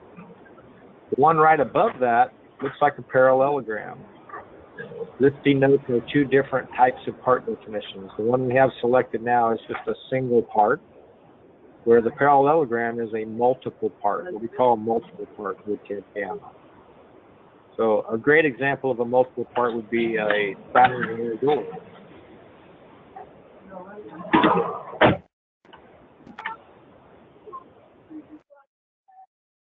Spiraling rail doors, so they have, you know, left style, right style, top rail, bottom rail, and some type of a panel. And I want to just call it up as one part door, whatever we name the door. So we can make that into a multiple part. This is a part that has more than one part associated with it, and it all comes in as one part. So that's a single part versus a multiple part. All right, below the core material on the right, we can also control surfaces. Most everything is set to a no surface, just assuming that we're going to be doing pre-lam panels, that type of thing. Surfaces, we can change the way a part renders. We can have two different surfaces on a part, make it render up as two different colors. Or we can actually use them to create another cut part, you know, for a post-lam situation. Then we come to the edges. The first thing you see in edges is outline geometry. So just like we use an outline geometry for an article, we can also use an outline geometry for a part. And this part has an outline geometry, so it's been drawn in the shape of this stud, and we called it up to get that shape. And that creates all of the edges. Go ahead and hit the plus sign by one of those edges.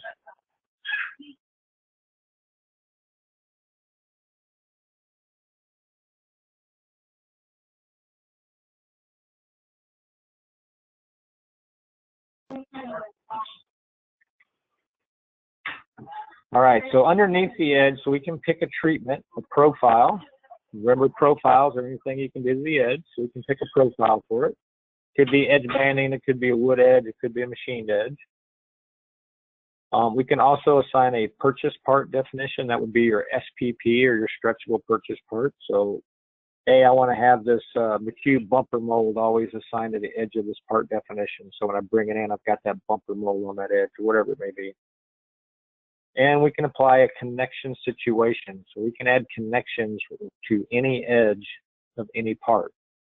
I want to put screws on here or dowels or canvas studs or whatever it may be. And you can do that for every single edge of any part that you've got.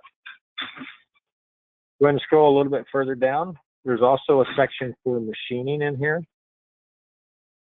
So we can specify specific machining that always goes with this part. So this particular one is a stud. And you'll see down there that it has an inner contour assigned to it. So it's got a chase hole cut out in it. So every time I call this stud in, I get a chase hole with it. But you can do drills, line boring, grooves, work groups, or groups of machining. We'll see a little further down here. Rectangular pockets, circular pockets. Lock pockets and cut faceplates, those are actually 4th and 5th axis operations, so we're probably not going to use those. But inner contours, definitely. We're going to have some kind of a cutout there. And then there's an additional connection situation in here. This would be for the face of the part versus the edges. So we can put connections on the edges and on the face, depending on your hardware. And then a bend contour. I want to bend this around an outside contour that I've drawn, and of course manufacturing information. So really part definitions are the nuts and bolts of your parts. What are we making it out of? What happens to the edges? Does it have any additional machining to it? Part definitions can be assigned to any of the construction principle categories. And I'll take it a step further. You could actually take a single part definition and assign it to a construction principle in every category at the same time if you so desired. So they're not limited like the construction principles are. Excuse me. All right, let's go to stretchable purchase parts. These are going to be your metal extrusions, crown moldings, any shape that you need to extrude along the path. Lots of ways to apply these in wood CAD/CAM. And we give you lots of examples in here. So L angle, C channel, whatever you need that to be. Open up that folder that says aluminum frame for me, Lee. This probably has some pretty complex shapes in it. Okay, so that can be any complex shape, as long as it's a closed polyline. The properties are fairly similar to part definitions, although we also get to, under section, call up a section and specify an insertion point.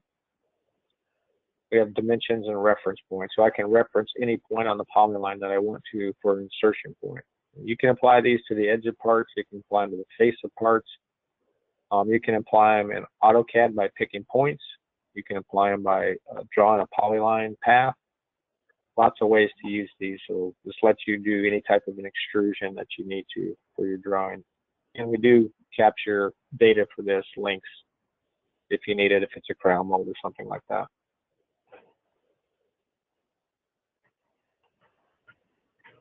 So is everybody totally bored yet? We're still good?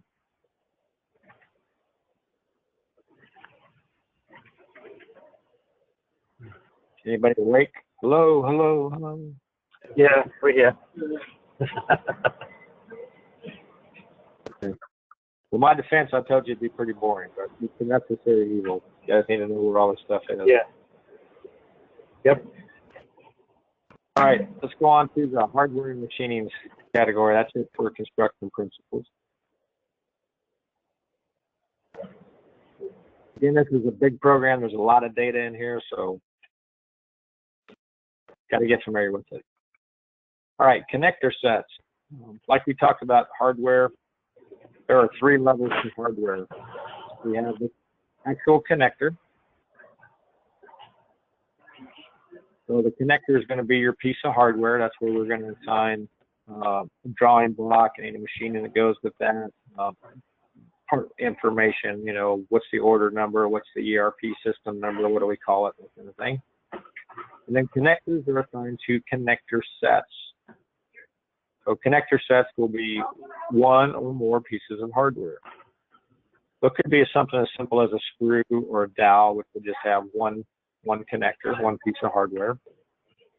Or it could be a hinge and a hinge plate, all the way up to anything as complex as a Dynapro drawer system that has like 10 parts to it.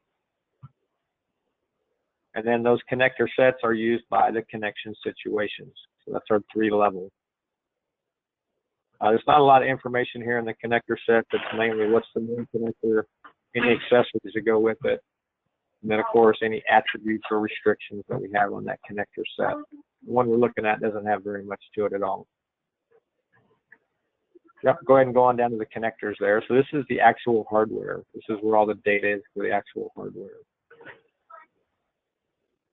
You're looking at a standard, which is nothing. Go up and pick something out of the list, maybe in the frameless library or something for me, Brian.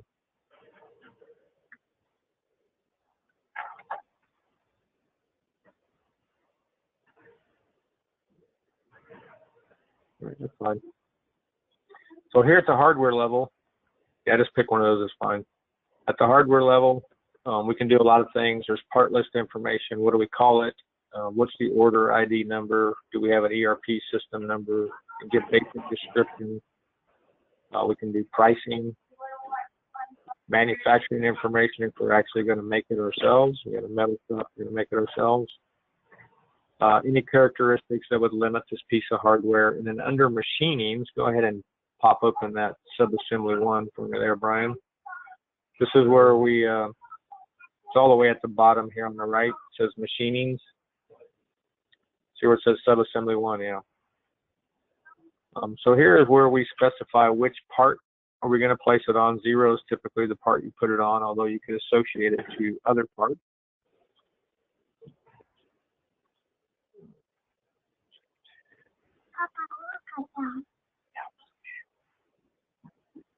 The work group name, this is where we would call up a group of machinings to go with this piece of hardware. And we'll take a deeper look at those here in just a bit. But we can assign 5 different types of machine operations here, and we can group in as much as we need. We can do 5 drill holes, a groove, a circular pocket, and 2 contours if that's what the hardware calls for, whatever machine that hardware needs. And then a drawing name, so we can have a drawing block so that we can visually see the piece of hardware. And like I said, we'll spend probably a day, 8 or 9 hours going through all of the hardware, what you can do with it, how to set them up, from the connector set to the connection situation. Next section down is pulls and locks.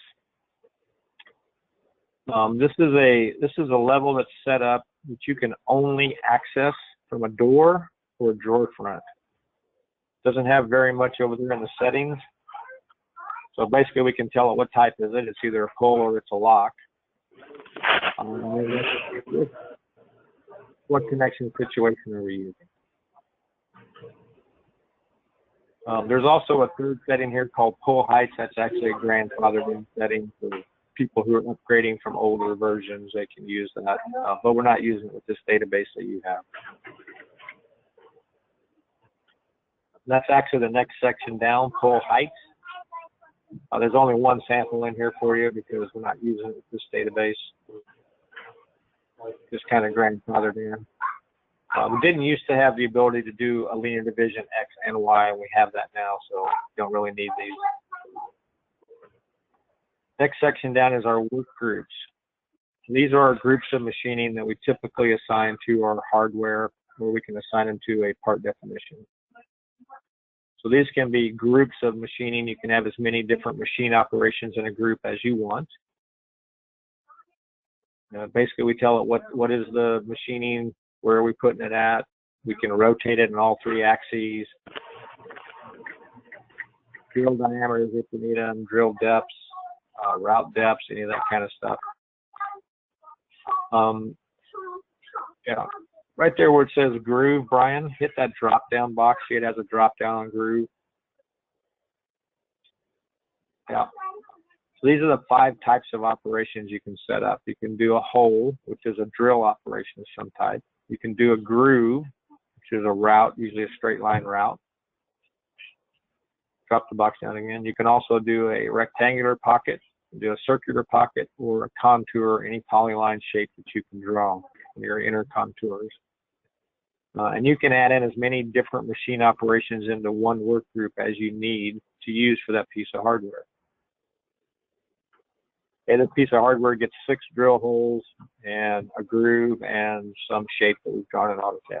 That's what that hardware requires, so we can set that all up in a group and assign it to our hardware. Get lots of flexibility with this. And again, we'll go deeper into this when we get into the hardware section. Next thing in our list is groove construction.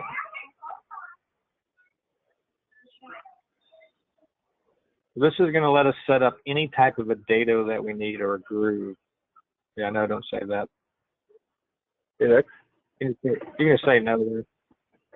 Okay.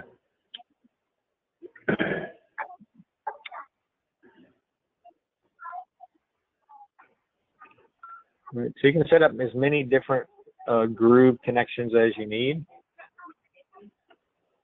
Typically, grooves are associated with the edge of a panel, so when that panel penetrates another panel, we get whatever groove we have set up. So we can control what happens on the part that's getting penetrated and the part that's doing the penetration. So parts 0 and 1 can both have machining up on them. And we can set up, you get a little graphic over there showing you whatever your linear division is calling out. Like this one says 1 to 8 millimeters to 0. And that little graphic will change whatever you change it to. Let's change this linear division. Let's make it 0 to 1 to 0. So that would be a full dado. Hey, I want to do a dado the whole thickness of the material. See your graphic changes to kind of show you what you're getting over there. You can also apply additional length, front and back. So, hey, I'm using a 1/2 inch bit. I need to have at least a 0.26 over travel with the front and back, so my part will fit in there. Because that's going to round off when it does that dado. You can set up gaps in X, down the depth of the dado to allow for some glue, or if you're doing a tongue and groove, I can set a little gap there so the part doesn't actually hit the other part, just goes in the dado and the shoulder doesn't hit. And I can set one up on Y. This would be the width of the groove to allow for fluctuation in material thickness. You can pretty much set up any type of a groove connection that you need. And I'm sure we'll get an opportunity to do some of these depending on what your construction is. Next section down is the splitting principle that we've touched on. And we do have several examples in here for you. So these are drawn in AutoCAD, like we talked about, outside contours. And we can pick that contour that we have, and then set up a profile on each side so we can get it to look exactly the way we want. Yeah, where it says splitting contour there, if you hit that ellipsis to the right, that'll take you to your outside contours, and you can see what this particular one looks like. So there you get a little picture of the shape. So this one has a straight line cut and a little chamfer at the front there. That's what that splitting contour is going to look like. Okay. Again, these are drawn in AutoCAD. You assign them through your contour wizard. Go ahead and discard that. And they're typically used in AutoCAD. Hey, I need to cut a part. I don't want to do a straight cut. I want to do a cut in an angle or a cut in a radius or something. So then I'd set up a splitting contour for that. And we do give you a few examples here. All right. Next section down, materials, edges, and surfaces.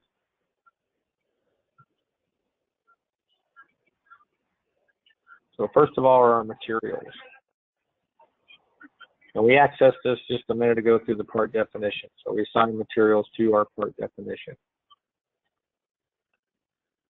Just like anywhere else, you can set up any kind of a folder structure inside your materials that you want so you can find things. We get on every one material measurements, we get a thickness and a raw thickness. So if we're talking about a sheet stock, whether it's melamine, MDF, wafer board, whatever it may be, typically the raw thickness and the thickness are going to be the same value. Where you would have a difference is if you're setting up a hardwood. Hey, it's 4/4 red oak, so my raw thickness is 1 inch, but we're going to plane it down to 7/8 or 3/4, so that would be my final thickness. So we also give you the ability to oversize X and Y. Go ahead and click in one of those oversize fields for me there, Brian. So you can set up a material, just like the graphic shows, whatever value you put in the oversize X or Y actually goes to both ends of the part. So hey, when I cut this part, I actually want to oversize it. Very common would be laminate or loose veneer that you're going to post laminate. I need to show the part finished size, so when I cut list it, I want to add this value to that cut part, so I cut it oversized. So you assign that directly to the material there. Of course, you give you the part list information. Those are all text fields. You can give a couple of different descriptions, supplier, purchase item ID if your supplier has some order number that you have to use. The material category specifically calls up the hatch pattern that we're going to use when we do sections. We'll get down to that here in just a little bit, where those are set up at. Calculation, of course, you can put cost in here. This says per square meter, but since you're in Imperial, it'll actually be per square foot. Markup factor if you want to. Machining class, we use the machining class. There are 9 presets in that drop-in. We use that to filter. If I want to take this material and send it to a specific machine, I can use that as a filter, so it filters it only to that machine. Surface index, this just lets you say whether it's raw, pre-laminated, pre-veneered. Okay. And probably the critical one is the grain checkbox. So if you're setting up a grain material, you want to make sure you check that box so it sends that grain flag out, so we know that that's a grain material. And color principle. So we can assign color principles to every material, so that when we look at it in a rendered or a realistic view, it kind of looks like the material we want to use. They're just AutoCAD colors. And we'll see some more of those. There's probably 1,000 of them preset in here for you. We'll see those as we get further down the tree here.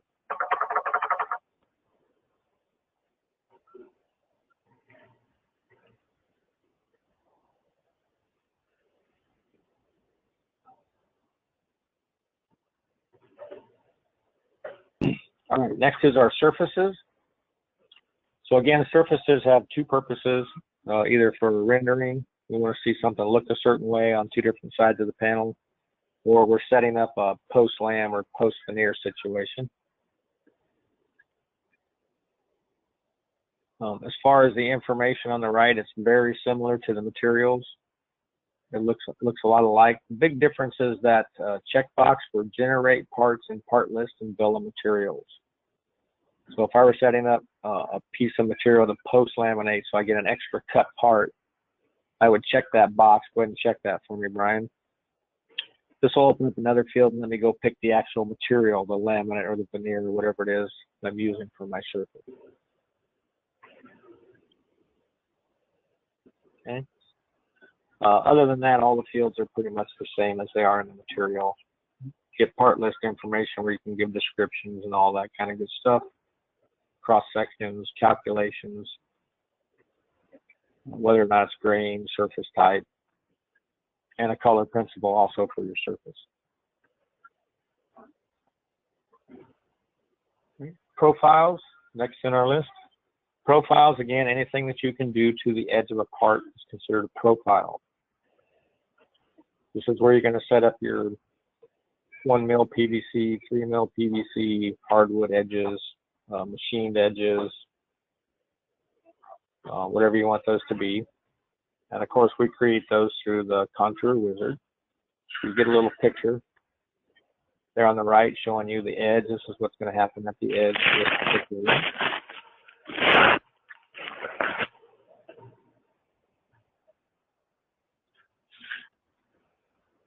There are some very specific things that we need to look at on these. They're slightly different than the materials and the surfaces. So first of all, underneath our height and thicknesses, we have offset profile length. Go ahead and click in that cell for me. So this would be the value of how much is left at the edge bander when the knife cuts it. As you know, it doesn't cut it clean, leaves it sticking out a little bit. So if you put that value, it's usually a fixed value for everybody's edge bander. This will give you a better takeoff on your PVCs. So we'll add that value to both sides for the trim at the edge bander. Additional offset on core material. Oh, did we lose somebody?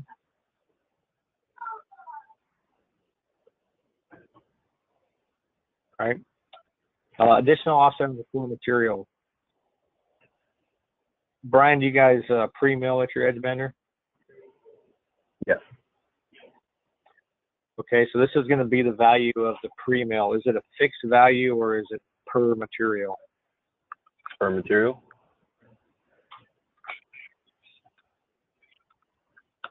It's per material, so Yes.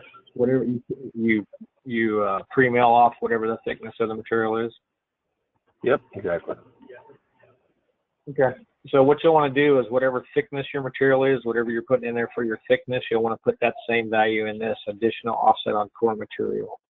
If you look at the graphic, so what happens is when I have a cut part, I have a finish size, which tracks the thickness of the edge banding, and then adds back on this value for the pre-mill.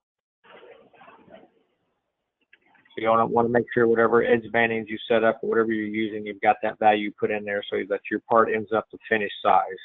Follow me? Yes. Okay, if for some reason you're not going to pre-mill for this job, then you can come in and check that box to disable that offset on the core material. So it doesn't add it back in. And there's a checkbox if you want to generate the parts in the parts list and bill of material. Typically, I would do this if it's hey, I'm actually putting laminate on my edges, so I've got to buy sheets of laminate and run it through a slitter or something. And I would check that box and go pick my material laminate so I can get an actual cut list of my laminate strips and know how much laminate I got to order, right? Other than that, it's pretty much the same as materials and surfaces. We'll get your part list information, all that kind of good stuff in there. Probably the most critical thing in the edge banding is the machining information there toward the bottom. Yeah, so you see there's a drop down box there. You want to make sure whatever you're setting up that we tell the program what is this particular profile. Is it edge band? Is it a machined edge? We want to make sure we tell it what kind of an edge we're setting up there, what kind of a profile we're setting up.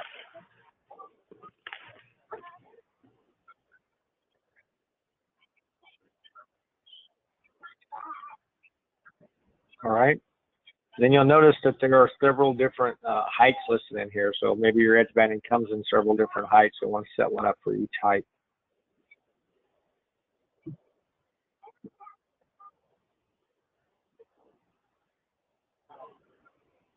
All right. Next category, color principles.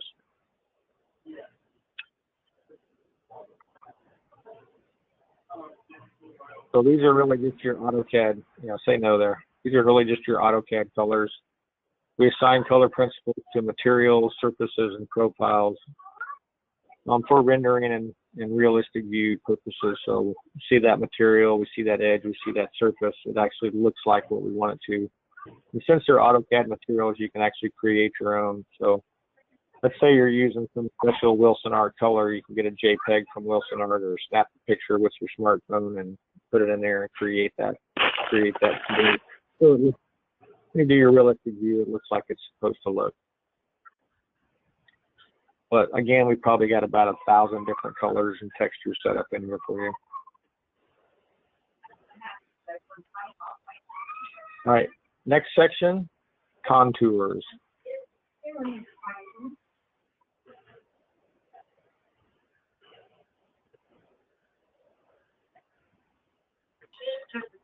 Yeah, don't say that and say no there. All right, so we kind of talked about these in the contour wizard. These are your 5 types of contours, and this is where they get stored. Your outside contours, your outline geometry, which we did with our article. Inner contours, that's your cutouts. Profile geometry, that's for your edges, profiles. Cross-section geometry, that's for your SPP. And again, there are a lot of presets and a lot of samples in here of just about every kind. Remember, draw it in AutoCAD, program grabs the data and loads the data in here so we can use that data to create whatever it is we're doing. All right, just going down to calculation.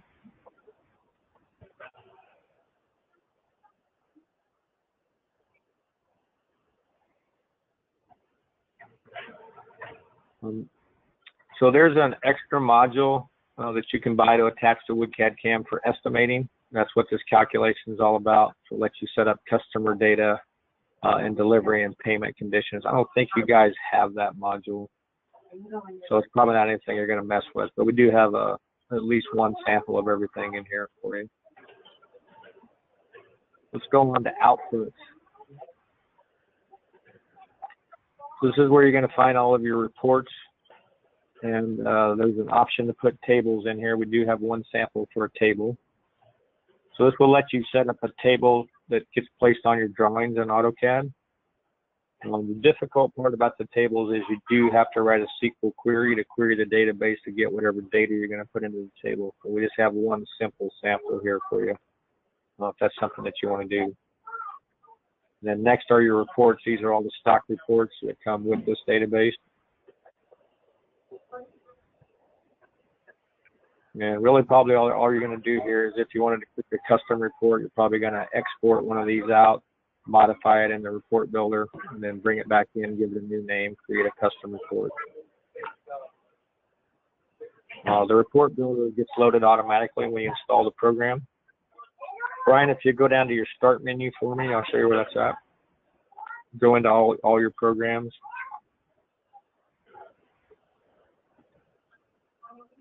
Yep, and so this is a Microsoft Report SQL Server 2012 Report Builder 3.0. So there, Microsoft SQL Server, yep. So that's the report builder, and it's got a pretty extensive help file on it also. So it's just a report builder designed to create reports from SQL databases. It's going to look very similar to Crystal Reports if you've used that, or StemleSoft Report Engine if you've used that. It's kind of cryptic looking when you look at a report. But everybody gets that installed automatically on their system when they install WCAD CAM. You can go ahead and close this.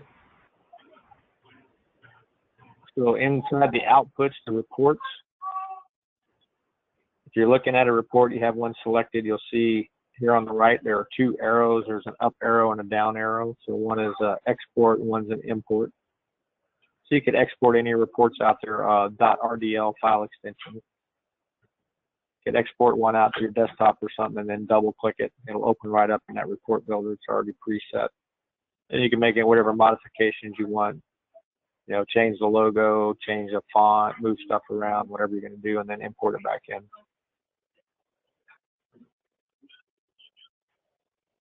All right, our last section is general rules.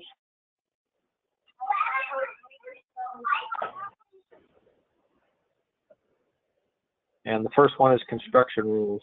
Give me just a second here, guys.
Okay, I'm back. Sorry about that. All right, construction rules. We briefly talked about this. When you're in the article designer, you know, you can go over to your tree. You can double click the cube for the top, the bottom, the left, the right. So this is where that information comes from.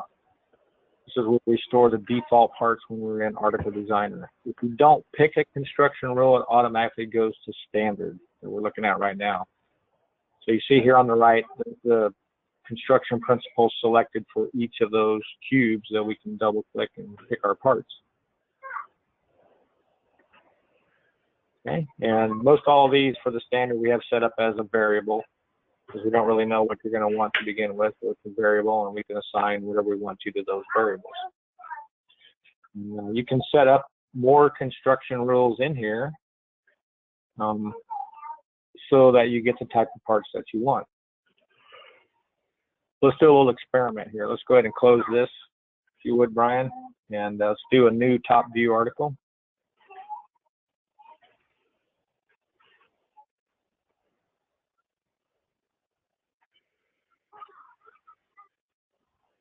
All right, so if you'll select inside Article Designer at the name of the article, right now it's unnamed because we haven't named it.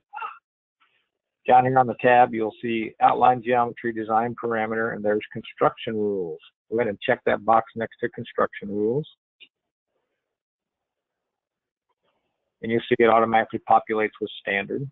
So if you don't select anything, that's always what you get as Standard. But if you hit that ellipsis before you start putting parts in, you can go pick a different set of construction rules, whatever you have set up. We're going to pick this one that's called Corpus CA out of the list over here.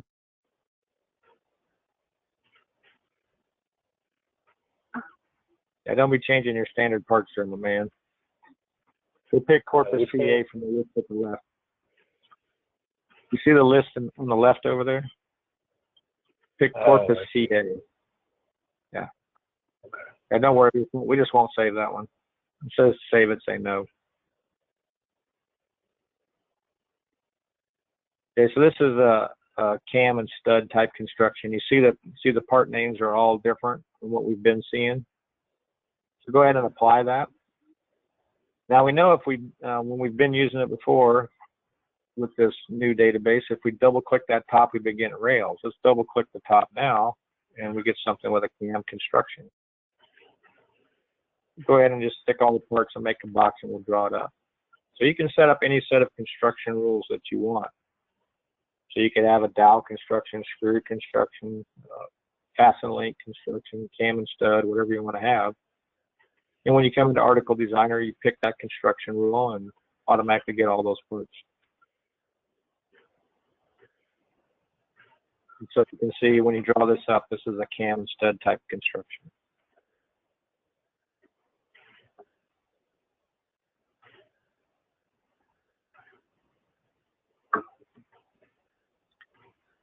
Right. You can also, since we normally get standard, if you wanted to get something different for an order, you could, at the time you set up the order, set that up.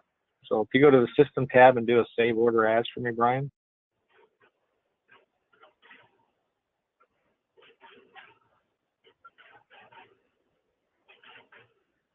So we could start a new order, and before we do anything, we go Save Order As. On the right, down in the area that says Head Data, if you open that up, hit the plus sign by it. So right here, you can go ahead and pick a construction rule at the time you save the order. Hey, I'm going to be building my blind dado screw construction. So we can pick a construction rule and a design parameter here, which we'll look at in just a minute. So you can do it, start the order before you do anything else, pick the construction rules you want, pick the design parameters you want. I know I'm going to be creating some new cabinets with this different construction rule, so I'm going to go ahead and set that up at the order level. Drop down recently used items, hit the ellipsis, takes you to the element manager, and you pick what you want.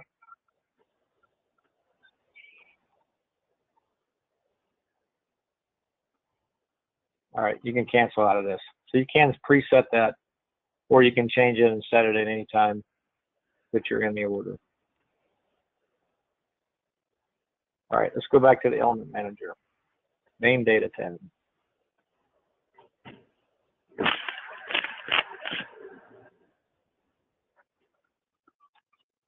You guys getting full yet? We're almost done. All right, so that's the construction rules. Back down to general rules. And next is design parameters. I'm sorry, descriptors. You may recall descriptor files. I told you we use those with linear divisions. 2 reasons you need them. Hey, I went over my character limit, or I have some type of condition.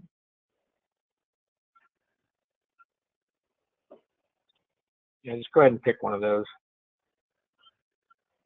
This one doesn't have any conditions.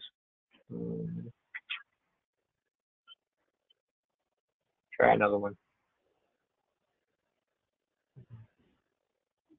So this one has no conditions. It just has an extreme amount of characters, so we had to set one up.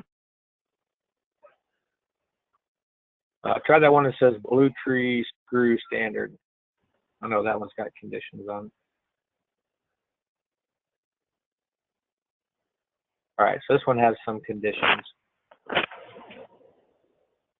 So first of all, when you're doing a descriptor file, what's the default value? If it doesn't meet any conditions, what do I want to happen? That's the default value at the top. Then you can set your conditions. So this one says, if X is less than 6, do the linear division right above that.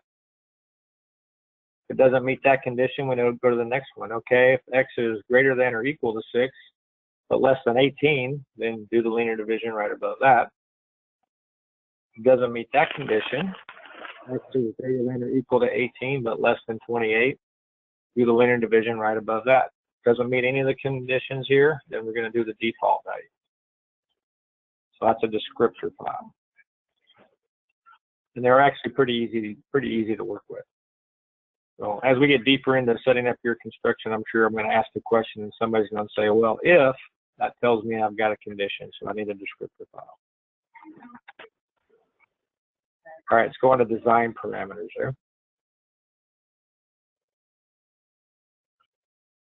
Design parameters, you can set up as many of these as you want, but these are going to control your gaps. So what's the gap at the top? What's the gap at the bottom?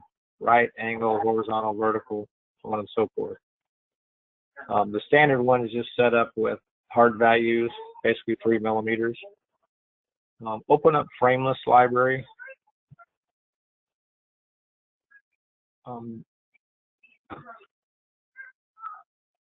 Briefly, Brian, tell me how you guys do toe kicks.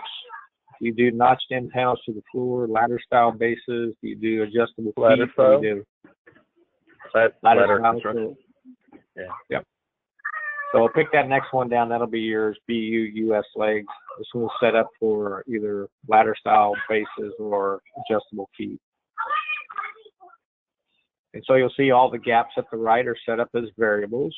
When we go through your variables here in a couple of days, we'll be setting all those values. Okay. So that's design parameters. What kind of gap principle do I want to use? And of course, you can have multiple ones set up. So we might have a different one for bases than talls than uppers, so to speak. All right, next is our manufacturing information. We've seen this at various levels. You can assign this to the part definition. You can assign it to the construction principle. You can assign it directly to the article. But manufacturing information in general on the right side has the common name for that part. You know, what do we call this part in the shop? What name do I want to see on my label? That'll be your part name. Critical ones here are the check boxes. Is this part in the bill of materials? Are we going to cut list it? And are we going to generate a CNC program for it? The rest of these are all text fields that we can use. Ident info 4 is reserved for grain matching through cut right. And as we get down deeper into the process, we'll talk about doing grain matching and cut right.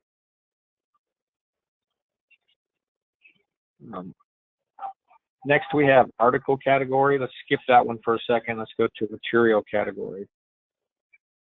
So the material category, this is what you select when you're setting your materials up, and it specifically sets up a hatch pattern. So you can set up different hatch pattern material categories here and assign it to your material. So when you do a cross section, those parts get hatched a certain way. And you can use your own custom hatches if you have them, or you can use the ones that are here. Okay. Our last one in the list is variables. We'll cover this in a couple of days. We'll go through and set all of your variables. These are the variables that are assigned to all the cabinets within the library. So we'll set these up so we have a basic construction for you guys. Let's go ahead and go back to that article category.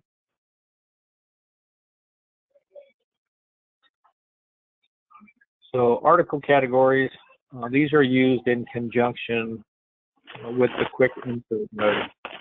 And, we're going to go ahead and make one up here real quick. Go ahead and rename this frameless base. Just rename it with your name and hit the save button there to add it to the list.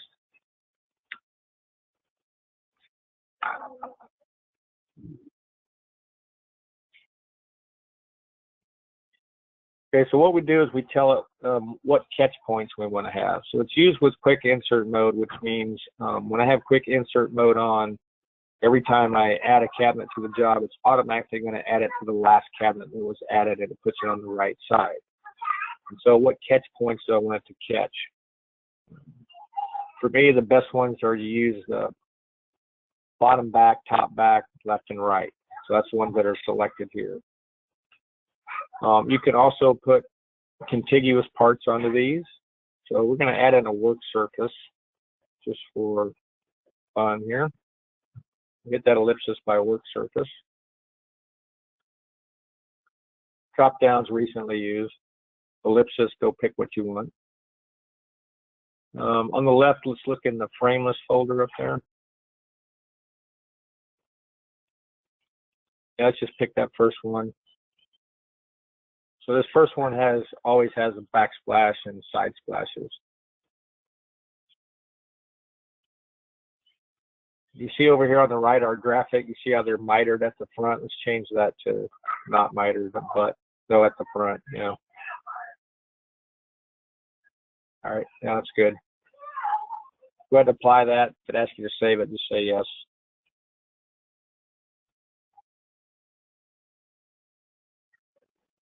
All right, so we've got a article category here set up.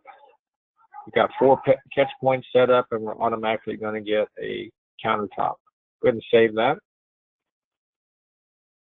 And we're going to close out of the article category. Close out of the element manager, sorry. I want you to go ahead and draw in a 2-door base for me. Is this from scratch, or am I pulling it from the library? Scratch, right? Yeah, we're going to pick one out of the library just to make things quicker here. Okay. So you have to pick your first of the, no, it's the first tab, and it's the first button on that tab. Got it. Frameless library, and there's a base cabinets category in there. And base 2-door. Yep. Just go ahead and draw that in anywhere, it's fine.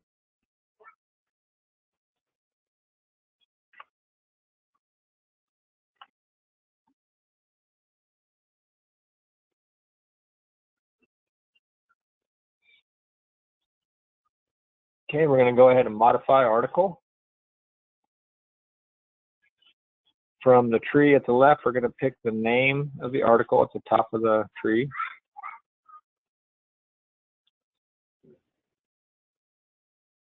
And your article category is all the way at the bottom of the tab. Just hit that ellipsis and go pick the one. We're going to pick the name of the article from our tree, base 2DO. Yeah. So all the way at the bottom of the tab, you'll see article category. This has frameless base. We're going to go ahead and hit the ellipsis and go pick that one you just made.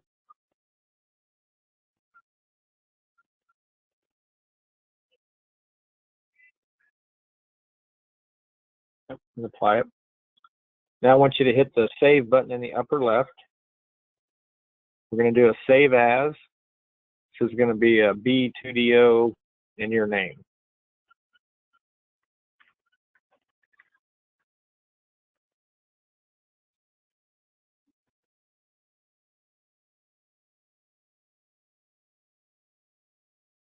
All right, go ahead and green check. And I want you to start me a new order.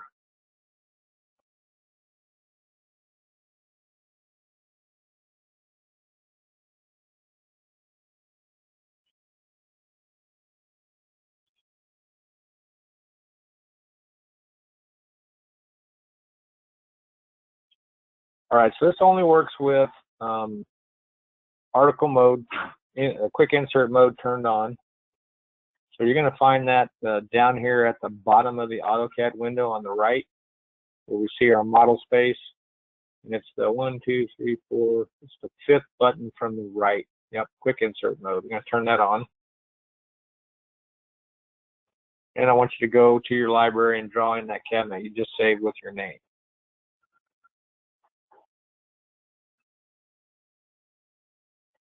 No, you got to pick the first button at the top there. There you go.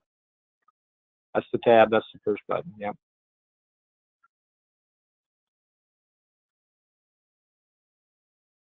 Just pick a point to place it.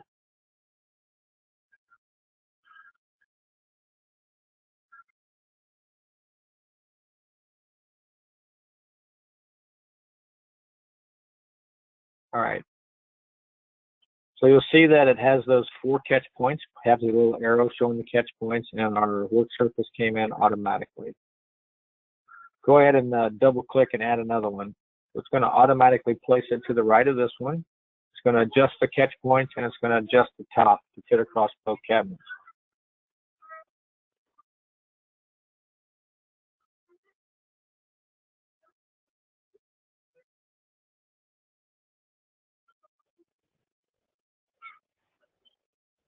Okay, so you see that it went ahead and moved the splash, adjusted the backsplash, adjusted the top, so it's all one piece. Catch points moved. Go ahead and add another one. It just keeps doing that as long as you're in quick insert mode.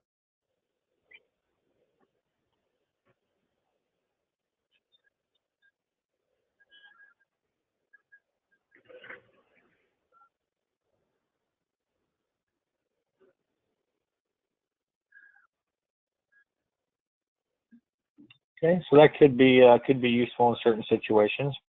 Go ahead and turn the quick insert mode off and try to draw another cabinet. Same cabinet.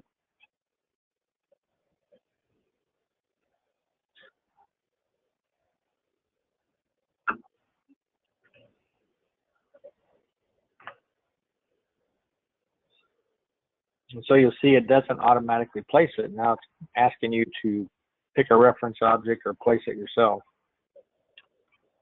And notice that that countertop does not come in, nor do the catch points. So they're only active when quick insert mode is on.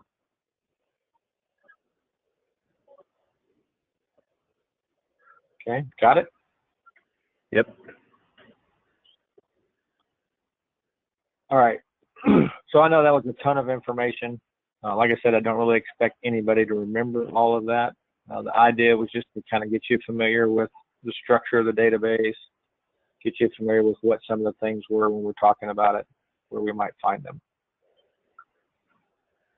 Anybody have any questions about the element manager?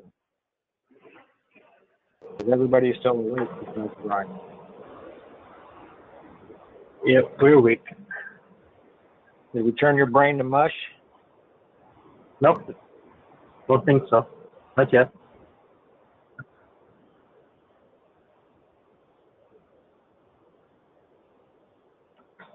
No questions at all. Everybody's good to go, right?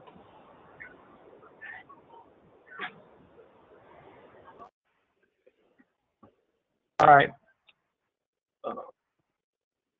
So I want to refer you back to your syllabus, session 3. Is there anything on there that you want to look at again? Or have any questions about what we covered today?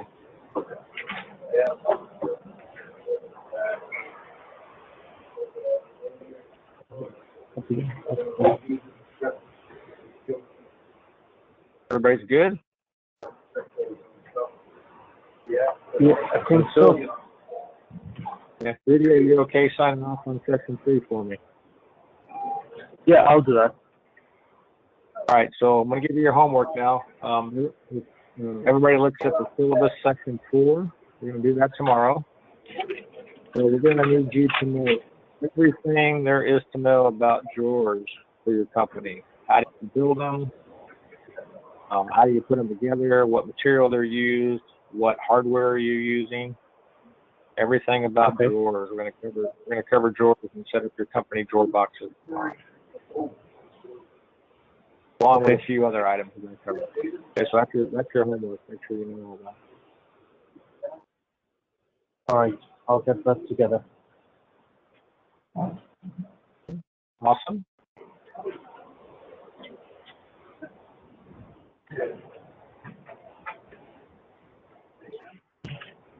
Well, that's it for today. Unless somebody's got any questions, we're good to go.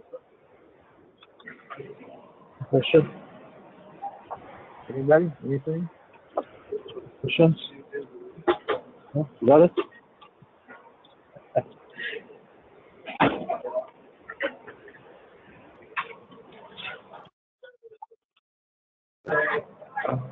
I think we got it. Okay. Awesome. All right, guys. Good job. And Rudy, I'm going to expect to see how you did working on that little scenario you had with the chase going 2 different directions. I'm curious to see what you can do with that. Okay, yeah, I'm gonna see if I can come up with something.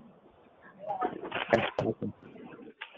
All right, gentlemen. Appreciate your patience and appreciate your attentiveness, and we will see you tomorrow. I'll be looking for your email with that sign off today, Rudy. Okay, I'll send that out in a few minutes. I have not heard back from Russ on the server install, but if I hear something, I'll get a hold of you. Okay, good. Thanks.